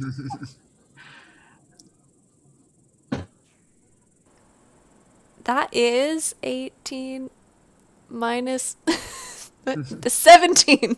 Yeah. Okay. You put your hand out, and Keen goes forward, and Keen's head is huge. Like, it looked big when you were far away, but now that you're up close, this is a big cat. And like, it shoves its entire nose in your hand, and like, it's smelling around for like some sort of snack. Oh, hi. And then it starts like licking your hand, and it's just like it's like the worst sandpaper. Like, it's borderline painful. Oh dear. And then it like rubs its head really hard on your hand, and like it's basically kind of shoving you back with its shovings. Exfoliating is good for your skin. Hello, Keen. You're so friendly. Purring like a boat, like oh, I like loud you. and scary. Oh, I like you, she said convincingly. I like you. We can be friends. Thank you, Cole. The first one was a 2. That would have been bad. Koopa! Oh, Koopa. Yeah, well, it's just like nervously, like she's pulled out her spear and is kind of like, It is okay, Willow. Keen has told Whistle that we are here, and so Whistle will be back soon, maybe. okay, Based on past experience, how long does this take? It depends on how far away he is. cats don't, I've had bad experiences with cats, so I'm just gonna step back here. Bambi, is Whistle a druid? I believe so, yes. Yes, Whistle is one of the druids that I know. That's good. And thank you, Joseph, for the name that you didn't specify. So I made him have a big cat. Not Joseph, Kitty. I'm sorry. Thank you, Kitty, for this name. Cade, come pet the cat. Yeah, sure. He's very Oh, they are very friendly. What kind of cat is this? Roll nature. You're not even the one that's good at nature. Nope, I'm not. That's a 9. It's what kind of cat is it? It's big and black. Seeing him fumble for it, let me see if I can get it. I'm not proficient, but nope. I don't am. know Can either. I? It's big and black, and it apparently lives in deserts. Sure. While it's licking the skin off your hand, why not? Hello, Anybody kitty. else want to roll nature? Anybody? I mean, Bambi Oh, I probably rolled great. knows. If I don't roll don't nature know. now, I will never roll it in my entire career. I rolled you 22. I am Anyone else good wanna at roll? natures. Before I give you the answer, everybody. So, the only natural 20 of the game for me is going to be in a nature check. This makes sense, though. Okay. Everyone's satisfied. Bammy, I actually would like you to roll nature. Can do. Because I am proficient at it, which balances out my intelligence penalty. Well, Nope, that's a nat one. you know that it's this big old cat, and it's pretty awesome, and it does some Keen is awesome stuff keen. sometimes. Keen is keen. Genevieve, and also Amon. This is a displacer beast. It's just a really weird looking one. It doesn't have the tentacles. It doesn't have 6 legs. But it's definitely a displacer beast. Kate! Kate, no, you have to come look. He walks over, calmly walks over to it. That. What? That's interesting. What is it? I have told you about them. It's a displacer beast. The ones that... they hide. What? Okay, Yeah. I have a question for DM. Yes. Do I know about the relationship of displacer beasts? And what? About them to Blink Dog specifically. Hmm. Me too. I And think I should have you roll for this, but I don't know what to have you roll. Roll Arcana. All right. Given my study, no, I cannot roll above a 10. Is it Get those in on dice? this? It's the Yeah. rainbow dice, isn't it? It is. Yeah, but I mean, you guys rolled super well, so also you don't have to roll again. You don't have to roll again, Genevieve, I'll tell you. So displacer beasts are native to the Feywild. They are tricksy beasties, typically used by Fey lords and ladies as essentially guard cats. They're very smart and they're very loyal when they pick a person. But yeah, usually they have tentacles and 6 legs, and they're usually not on the material plane. So This one, it looks different, and by all accounts, it shouldn't be here, but I have told you the stories. The displacer beasts, the fey cats. Doesn't look like one. No, it definitely is. I don't know why Keen is different, but that is a fey creature. Wonder how it got here. I don't know. I wish I could talk to it. it purrs at you. I very much like you, Keen. He does that cat thing where he rubs against your legs, but since he's so big and strong, he almost knocks you over. He is so strong. And then he goes over and rubs on Bammy, who's assume still sitting, and then he just kind of presses against you and just leans and just falls into a laying position against your back. Mm-hmm. It is amazing that one of these creatures is even here. Amon is walking around, eyeing this thing, it's not supposed. What happened to? Amon, you are making a face. You know what these creatures are. Yes, I know exactly what they are. It's Well, how did it get here? one, how did it get here? And two, why does it look the only thing that I can assume is that maybe it's not a pure fey creature?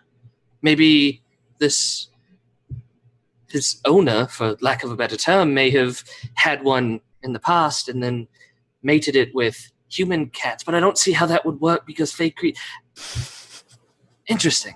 I like it, though. I mean, you said that this looks different. What do they normally look like? Well, Well, they have normally they have tentacles. And it's 6 legs. And yeah, lots of legs. Say what, girlfriend? Tentacles? Hello. Where? You may refer to me as the Countess. Oh, that was to Amon. I'm sorry. Yes. Okay. Just checking. No, I would That works. only refer to you as Countess. You are so precious. Do you know about displacer beasts, Cole? I don't. They are fey creatures. They are from the Feywild, and normally they have 6 legs-ish, and also tentacles. This is Wait. definitely one, but Are it just there- looks like a cat. Are there nubs? like where the tentacles should have been, but Or like, the extra legs should Do be? it some petting. Find out.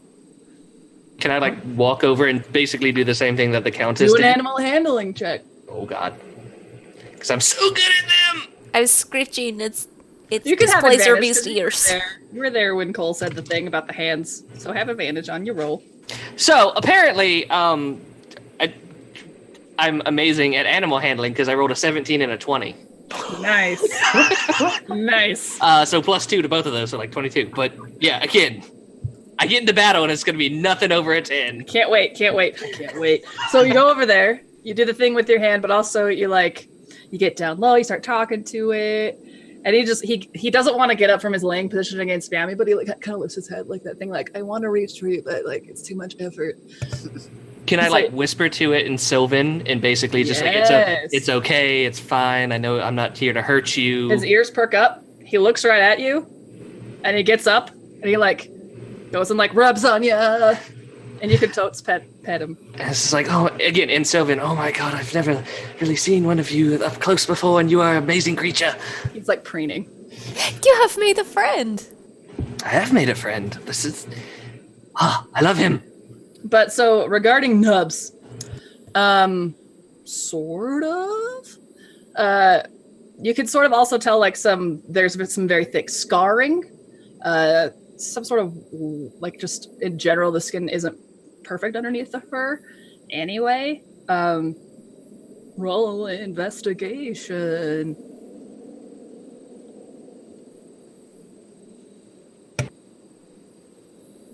Investigation it is. 19. Yeah. So it doesn't have any nubs, but it does have some intense scarring where the tentacles should be. And as you're kind of petting and like kind of even going against the fur a little bit, do a little massaging, trying to feel the skin underneath, you discover that some of the scarring is in patterns underneath the fur, leading you to deduce that there was something done to this kitty when he was a kitten that was deliberate and not nice. So this whole day, Amon has been pretty cheerful, right? This whole day, he's like, yeah, it's perfectly fine. Everyone's cool. As soon as like he does that, he stops and just looks at this displacer beast and goes, again in Sylvan, what happened to you? If any of you speak Sylvan, you know what he's saying, by the way. If any of you don't speak Sylvan, he's speaking really pretty gibberish. I know that why are you making the face you made when we first met and you were disgusted with us? And he kind of looks over to the Countess. You know about these creatures, don't you? A lot, yes. Come here. Please. Okay. And he basically is, again, it just points it out and goes, just run your fingers through here and tell me what you feel. You feel the things. Something happened to this creature that was not good. Something has happened to lots of us that aren't good, but it seems happy now. Keen turns around and looks at both of you guys and just does this really deep, like, cat meow yowl thing. Ow! Is it the bird? What? He gives you that look that a cat gives you, like, really? I don't know. I don't speak to cats. Ear scritches. Purr. Cade! Hmm? Pet the cat. This marriage, though. I mean, it's a pretty cat and all. It's not as nice as the other ones, but yeah. Keen kind of growls at you. That's not a good way to make friends. And kind of sidesteps and is like, no, you may not pet me. Do you see, even the cat thinks you're being rude and it's a cat. He looks at you, so you're like, I am, like, Genevieve, and it's like, I am betrayed. I am hurt. And as you guys are standing around having these interlocutions, There is a strange sort of cracking sound, kind of like rocks tumbling down other rock surfaces. And if anybody turns to look, one of the hoodoos starts to like light up in like a jagged seam about 6 feet up. And then the light just expands and kind of like tears open the hoodoo. And then out pops this young man with very dark skin, some like painted, bleached tattoos all over him, no shirt. He's got some leather armor breeches and some like leather armor banding. He's got a staff and a scimitar across his back. His hair is super, super curly. And his eyes are very, very pale. And he kind of looks over at you guys. I'm sorry, I was summoned? Hello, Whistle. Bammy! Hey. Yes, who are all these people? These are some of my friends and some of my new friends. That is Willow. Hello, that is hello, Paul. hello. That is Lady Countess. That is Lady Hello. Count. Little Count, sorry. And that one is Little Aman. All right. He's not that little. But I get you. Okay. Hi, everyone. I'm Whistle. You looking for anything in particular out here? Yes, we have been someone in town in Pontauv. And as his name suggests, he like whistles over at Keen, and Keen comes trotting up. And as he kind of like while you're talking about him, he like bends down and is like petting on Keen, like doing that thing that you do with dogs, but it's a giant cat. And as he bends over, he has like a long row of small silver white gems embedded in his back, like just following his spine, like in the grooves between his vertebrae. Go ahead, Bammy. A man in town has hired us to try and figure out. He wants us to be around when you and the next druids go and do the magic you do to detect when the sandstorms are coming. He kind of stops and looks up. Oh yeah, with the breakers. Yeah, that makes sense. Why? He seems to want to know things about lots of things, but he is a very pink man. He would not be able to come out here on his own to do it. All right. Do you trust him, Bammy? Oh, yes? What? I have a question. Is the location of this casting, is it a secret? No. Okay. I mean, no. They're out in the open. He pulls some jerky out of his pack and is eating it. I mean, are you going to offer us any, or are you just going to... Oh, are you hungry? Did you not come... Bammy, you're hanging around with people who don't come prepared in the desert? They are all quite green in desert travels. I do wear a lot of green. And you look fantastic in it, Countess. I mean, I've got this bag of sand that I'm pretty sure has some use, but I didn't really look at my sheet that hard. What? You brought He has sand. lots of sheets. You brought sand into the desert? Bammy. Well, you can never be too prepared. Uh-huh. I mean, I guess you could be in certain situations, but that's more of a hypothetical thought experiment. So, when is this thing going to go down? Well, he like stands up, looks over at the horizon past Keen. And he kind of does this little gesture with his hand motions, which, Willow, looks familiar to you. I don't know if it looks familiar to Kate. I didn't look at your sheet as hard as I looked at Willow's, no offense. And he casts this little orb. And he casts this little orb that is like blue and like white, like almost watercolor in the air. And then it just like transitions to this just like muddy gray brown and just like swirly, swirly, whirly. He's like, oh, yeah, it's going to be like tomorrow. Did the device do the thing in Will's pocket? Did you do the thing? Did you try to catch that? Oh, no, probably wouldn't have thought to try to do that. Bummer. Sorry. But Willow, you recognize the spell as a cantrip. It's druidcraft. Okay. Yeah. So he's just like, so you want to come with us tomorrow? Yes, that is And what trust we've this been guy. hired. He did not.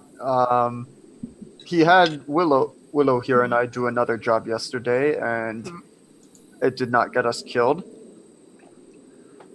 Yeah, that's the measure of trustworthiness in folks. Sure. Forgive me. I'm sorry. You keep asking about trustworthiness. Like, what's at stake here? Well, I just want to know why, man. I mean, we don't really show our rituals and stuff to people who aren't druids.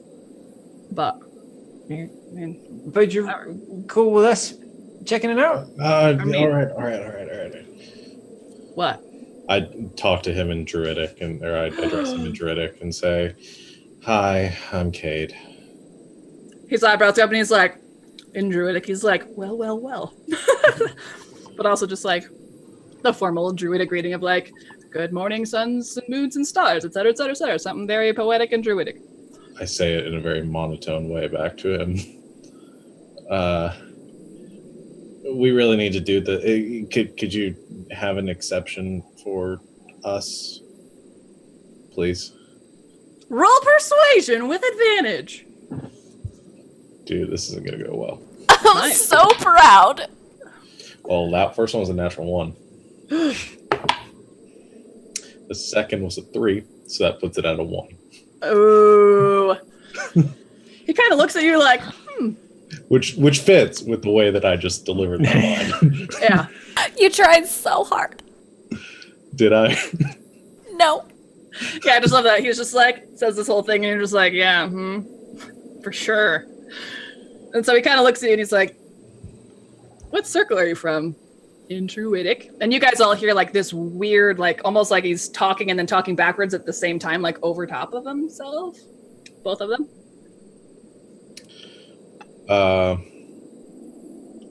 I say northern one. You probably wouldn't know who they were. Hipster glasses. They probably wouldn't know what it was. It's a far away from here, but Uh-huh.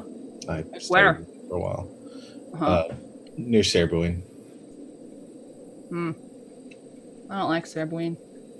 They're all really Yeah. uppity. I agree. Part of the reason why we're here, I guess. You seem kind of, you know, What? just kind of. I honestly don't know what this means. So why are you guys doing this? You just doing it for coin? Bammy? Is this like guarding a caravan? He's like speaking, like he was speaking Druidic and all of like mid-sentence he transitions to common. Like a caravan guard thing, Bammy? I guess. I mean, you know me. I mostly guard caravans, but it's a job, and he seemed oddly insistent that it be done by lots of people. Well, I mean, it does get kind of dangerous out there. Also, I wonder if he knew we wouldn't like the idea and thought we might, you know, fight your guys off or something. It is possible, I suppose. He seemed a very skittish fellow. Still look like kind of looking at Bammy and then just like without moving his head, like just side glances over at Cade, just like. So, say I let you do this thing. That's it? You're just gonna tag along? Just gonna take you to this thing and you're just gonna what? What's this entail? He gave us a thing, and it does a thing when you do the thing. Sounds I was legit. gonna pull out the device, be like, well, he gave us this. And like holds it out. And I think he's just trying to figure out another way of determining the weather similar to what you can do, but It's not what we do with the breakers, though. All right, fine. Can't be much harm in it. It's not like you can do much with it. You guys come with us. You're gonna help us. all right. What you? Tallness. What's up? And he kind of points to Keen. How long have you had Keen? Kind of looks at you. Looks you up and down. Since I was a baby, why? Did you get him as a kitten, or was he fully grown at the time? I was a baby. Have you He's grown always- up? Have you He was grown always up with? bigger than me. Mm-hmm. Pretty sure we got him when he was young-ish. A juvenile, you might say. Adolescent in cat years. Interesting. He wants to know if you're the one that did it, and what happened to him. Yeah, no. We found him. Popped out of a font one day. What do I know what that means? Wait, A font? Yeah. You guys didn't read all the handouts, Lindsay? I did, but where? yeah. He looks at you so hard. I ain't telling you, cuss.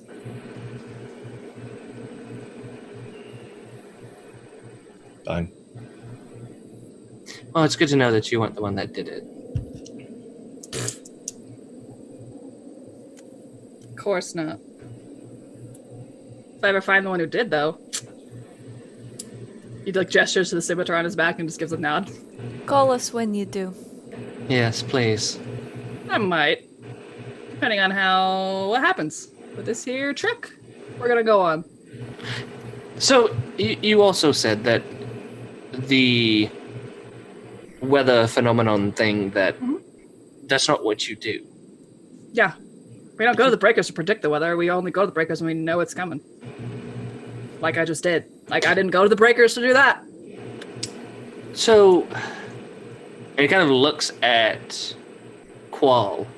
Cole. but close. Cole. Oh my gosh, is there a W in it? I've been hanging around with Cade too much. You said that it's the thing makes whomever made it understand how the magic happens.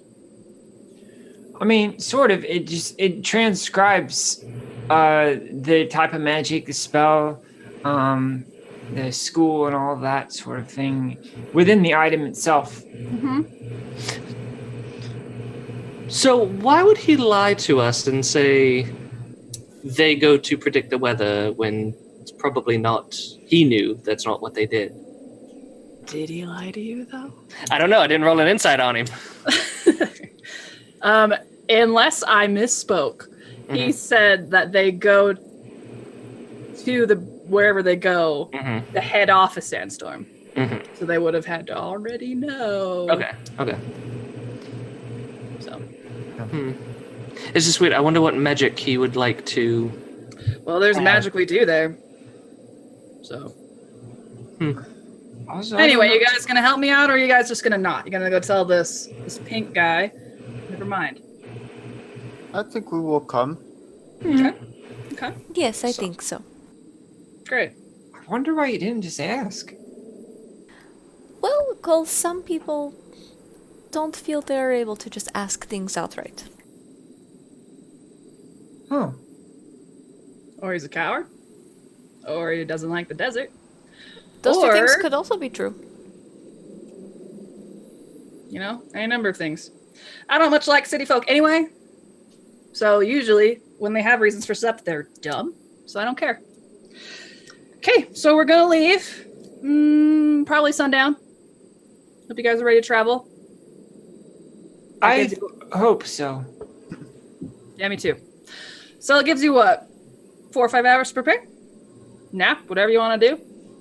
Because we're gonna be traveling at night. It's pretty hot out here, so we don't travel in the day if we can avoid it. Which you know, Bammy. But the sun feels so nice. For some of us. All right, nice to meet you all. Anything else I can do for you? We will see you upon departure. Great. Just meet back here, okay? Great. Bye. And then he turns around to cast some stuff over the hoodoo, and he whistles for Keem. Yes? Can I point the thing at him? I know that Willow has it. Can I like? Sure can. Yeah. Assuming Willow lets you have it, you're muted, Morgan. Yeah, I've just been sort of just sitting there holding it. So yeah. Yeah. He kind of looked at it and was like, Psst. as he's doing the stone thing, I'm like looking over Willow's shoulder, like what the item is doing, I guess. Okay. So he casts a thing. He whistles at Keen. And then Whistle and Keen go through the hoo-doo-doo-doo-doo. Okay, hold on. Let me do this thing. What's his thing say? I will tell you. Willow, tell me what it says. So Willow, make an Arcana check to read the dang thing. I'm losing my freaking mind over here. Arcana? Yeah, Arcana. Oh, that's a 7. Girl, what? What does it say? It's pointing at a squiggly, and then it's pointing at a thing, and then that one's just kind of. That's what it say. What's it say? Roll me Arcana. Roll me. You just go over and look at it, Cole. Just roll me Arcana. Okay. 23. It is telling you that he just cast a level 6 conjuration spell, Holy crap! which requires verbal and somatic components. It's only been like a day, but I already don't like it when Cole says, "Holy crap!" Did that guy's? He's doing all sorts of advanced stuff. Wow. I don't like him. I don't either. He is pretty standoffish, but if you live outside of cities, then it's bound to happen. Well, that's just no cause to be rude to other people. Well, Don't well me. well, Countess. Okay, that's fine.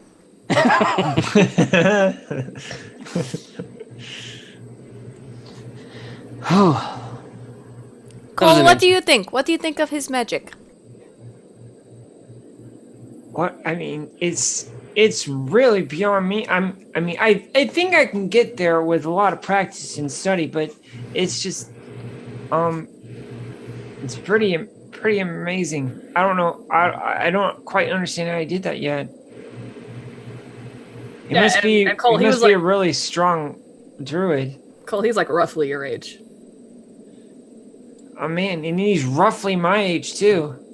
I'm just letting you know he's not like 50. That doesn't... How old are you?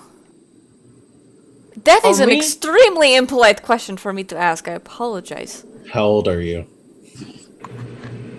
I mean, I'm 19. Oh, my sweet summer child. I insight check him.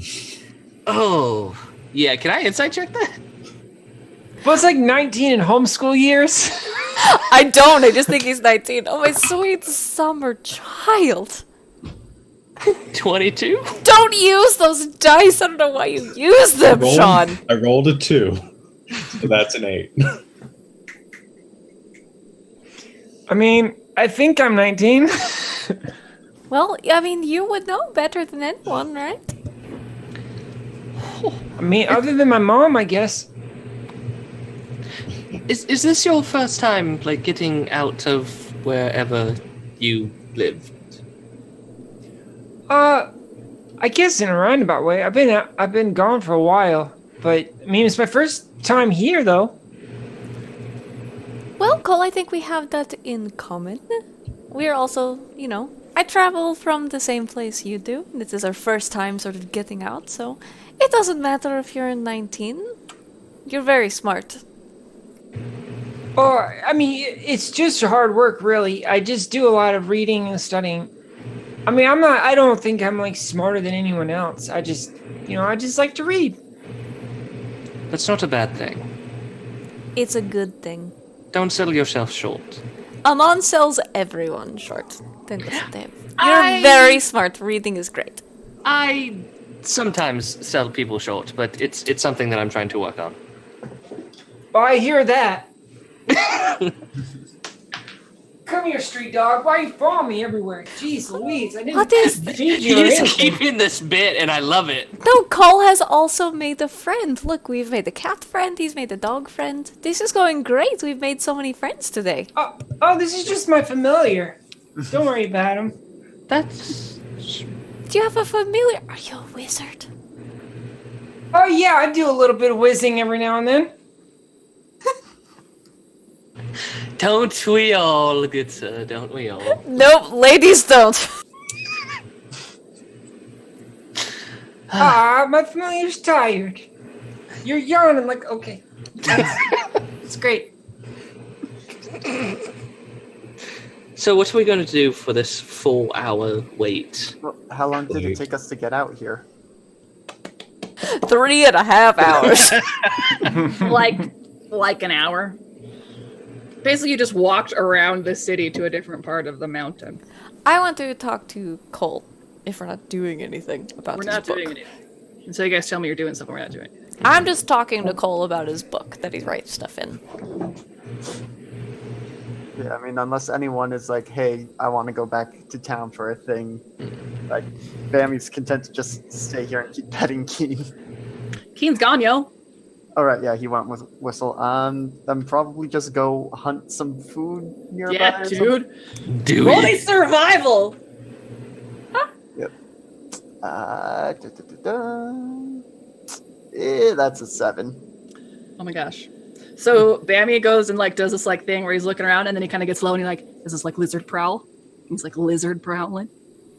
And then he finds some desert lizards poking out of some stone, underneath, lifts up a rock. And there's a lizard sleeping there and it starts scuttling away. And then Bammy scuttles after it. It's doing this pouncing thing. And you started out looking for food, but now it's just fun. You're just having fun. And So- Genevieve? Savannah, are you going to talk Genevieve? to our wizard friend? Yes, I am talking to Cole about his book. Okay. I don't think she's just saying she's talking. Oh, she's just talking to him. Okay. Yeah. Cole, Hi, I'm here. Oh, sorry. You are back, Countess. You can go first. He just looks so busy. He does look so busy. Sorry, my familiar's being real whiny. So this book that you write things in,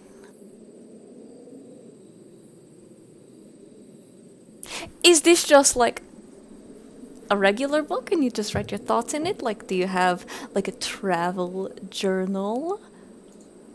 Oh no, journals are kid stuff. He said, being 19, you're so precious. I would like to know more about this book you write things in.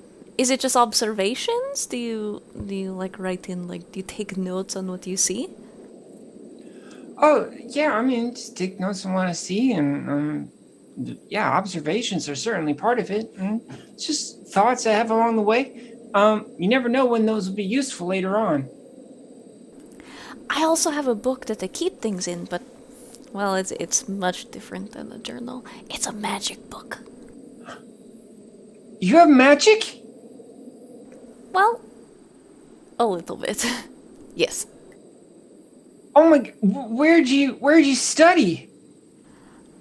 Much like my husband, I am self-taught, in a way. Yeah, you don't know how much I admire that. I had to go to school to learn a lot of things, and I still, it's hard for me to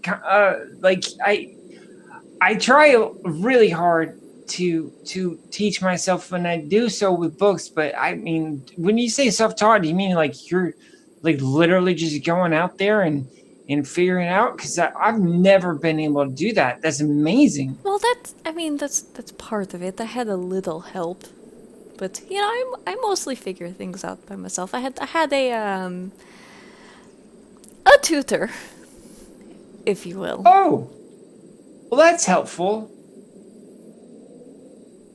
But sort of a different kind of tutor. Oh? Do you know how, I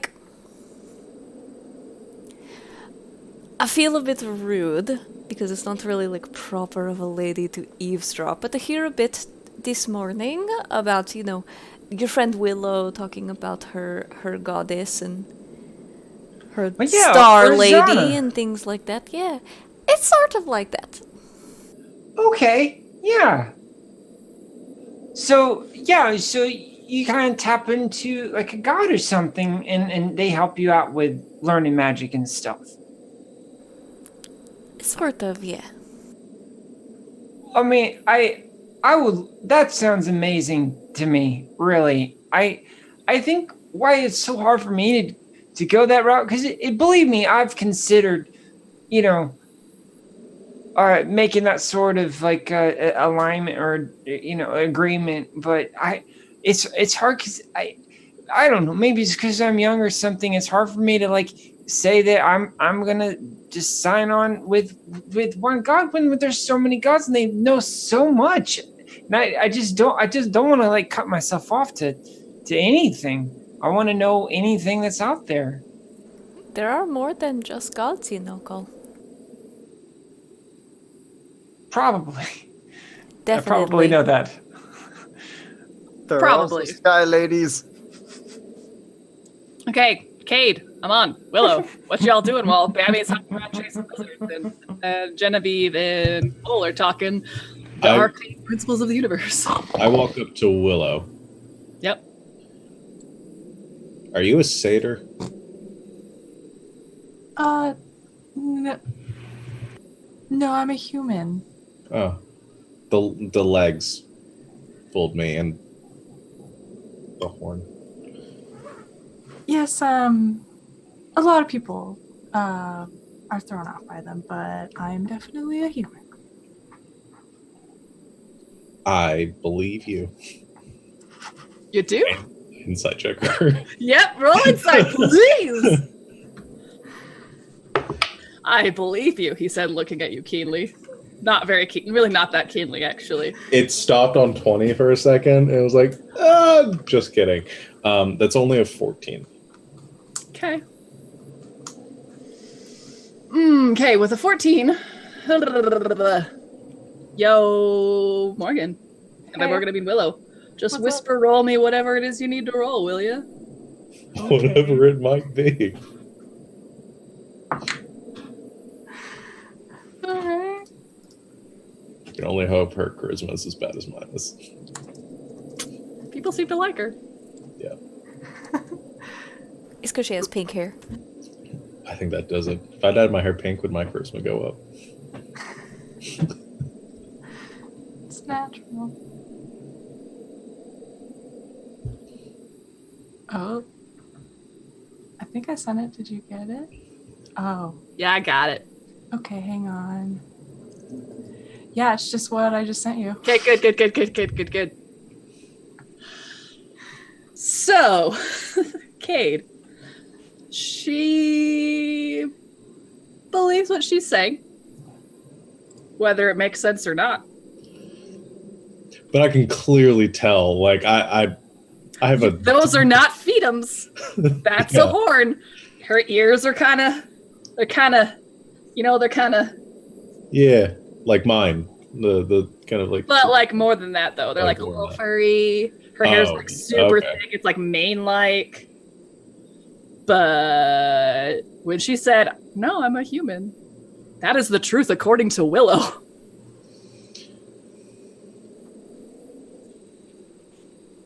You seem like a nice person. Well, thank you. I try to be. I Seems bad yourself. can... Well, Phoebe might disagree, but I try? I don't try. Well, that's all right, as long as you're being honest with yourself. Yeah. How'd you get here? Oh, I'm from Illiomet. I'm actually not from this city though. I'm from Caliper. It's south Where's of here. south of here? Yes. I haven't been down here before, so I'm not really familiar with the geography. How far? I don't know how far it is. It's quite a ways. Let me get to my map and measure for you. It's like a few days journey. It's like, as the crow flies, it's almost 500 miles, but that's if you go like straight over the bay, which you don't do. So it's like far. It's like a week. Yeah. Okay. I didn't do that math. I just guessed just now. So No, I think I remember you saying that in an earlier combo. great, love it. It's about a week's journey from here. Oh, well, it's not too bad. It took us a long time to get down here from Sarah. You have a lot of family there? Yes, I have some brother and 2 sisters, and my parents live there. Oh, really? Okay. Yeah, my father is how I know Bammy, actually. He hired Bammy a few times. Oh, well, that's nice.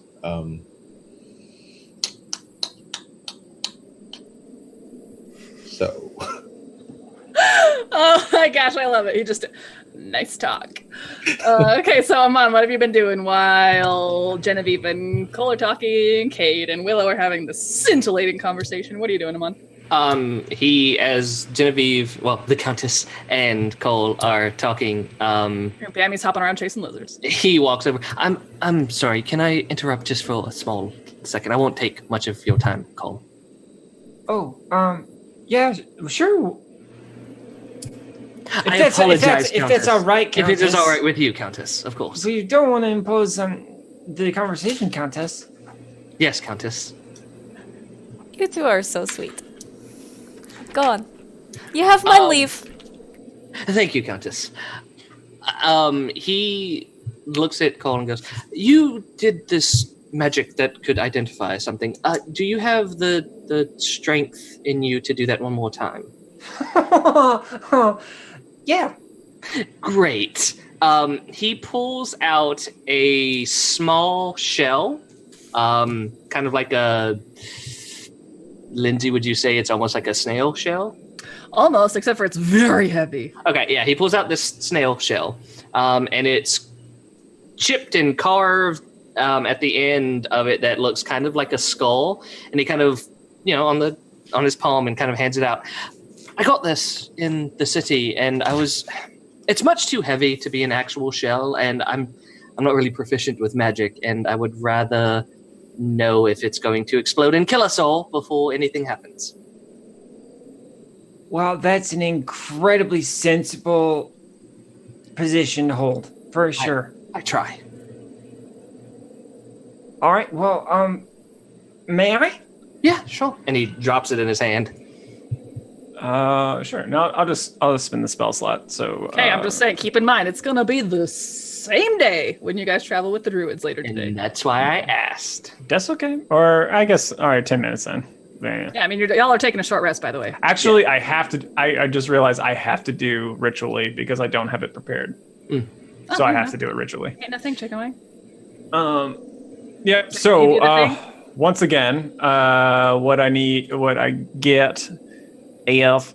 I'm prepared with a handout this time. Yeah.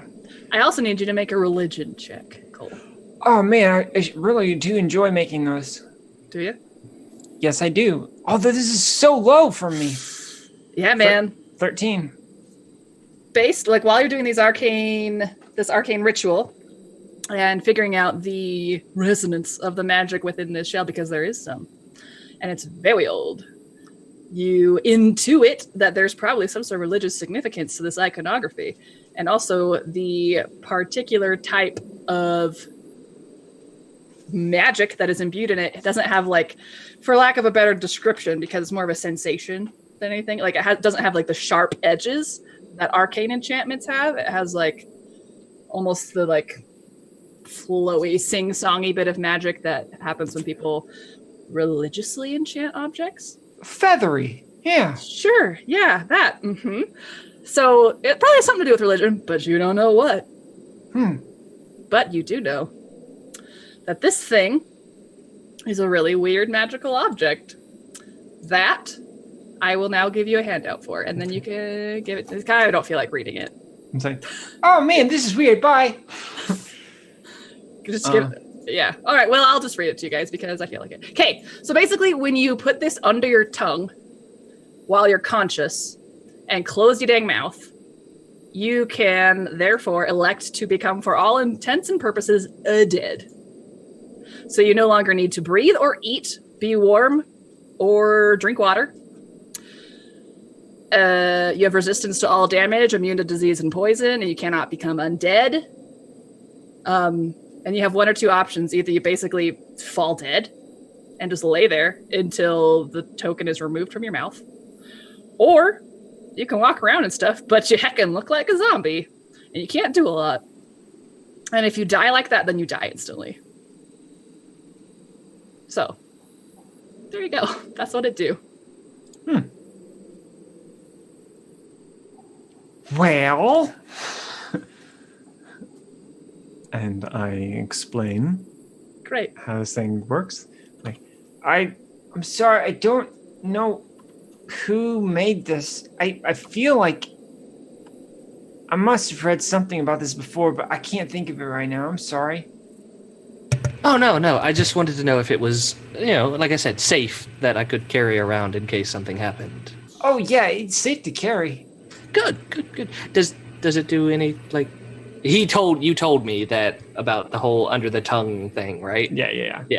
You have as long as you carry it outside of your mouth, I think you should be fine. Well, note to self, don't put any strange things in your mouth. Got it. That shell out your mouth. So you have the handout. Kyle. Okay, cool. And then he will bid his adieu and then take his short rest. Yo, Willow. Do you think you were cognizant of this happenstance when it happened? Well, because it was happening while I was talking with Cade, though. That was a short conversation. Yeah, that's true. And that's not a Cade joke. That's not a Cade type. I think we just stood there for like 45 minutes. Yeah. He's just like, so you want to roll me religion? Sure. Just because I whispered. Because you sent me a whisper about it, so... I did. Oh, no. Oh, no? That's a 6. Yeah, nope. Is Morgan right, though? Morgan is not right. Okay, just curious. Okay. What background did I choose? Sage? I did choose Sage. Like, would I know where to find this information? Yep. All right. You would actually know where to find it in Pontauv, in fact. Based on your excursion. Yep, cool. So, like, yeah, I'll even share that with it. Like, where's the emphasis on your name? Emon. So Emon. it's Middle Eastern, so Emon. Okay, Emon. Mon, well, I don't have to play it out. Just like, yeah, I just say, like, I don't know the answer, but I think I know where I can figure it out.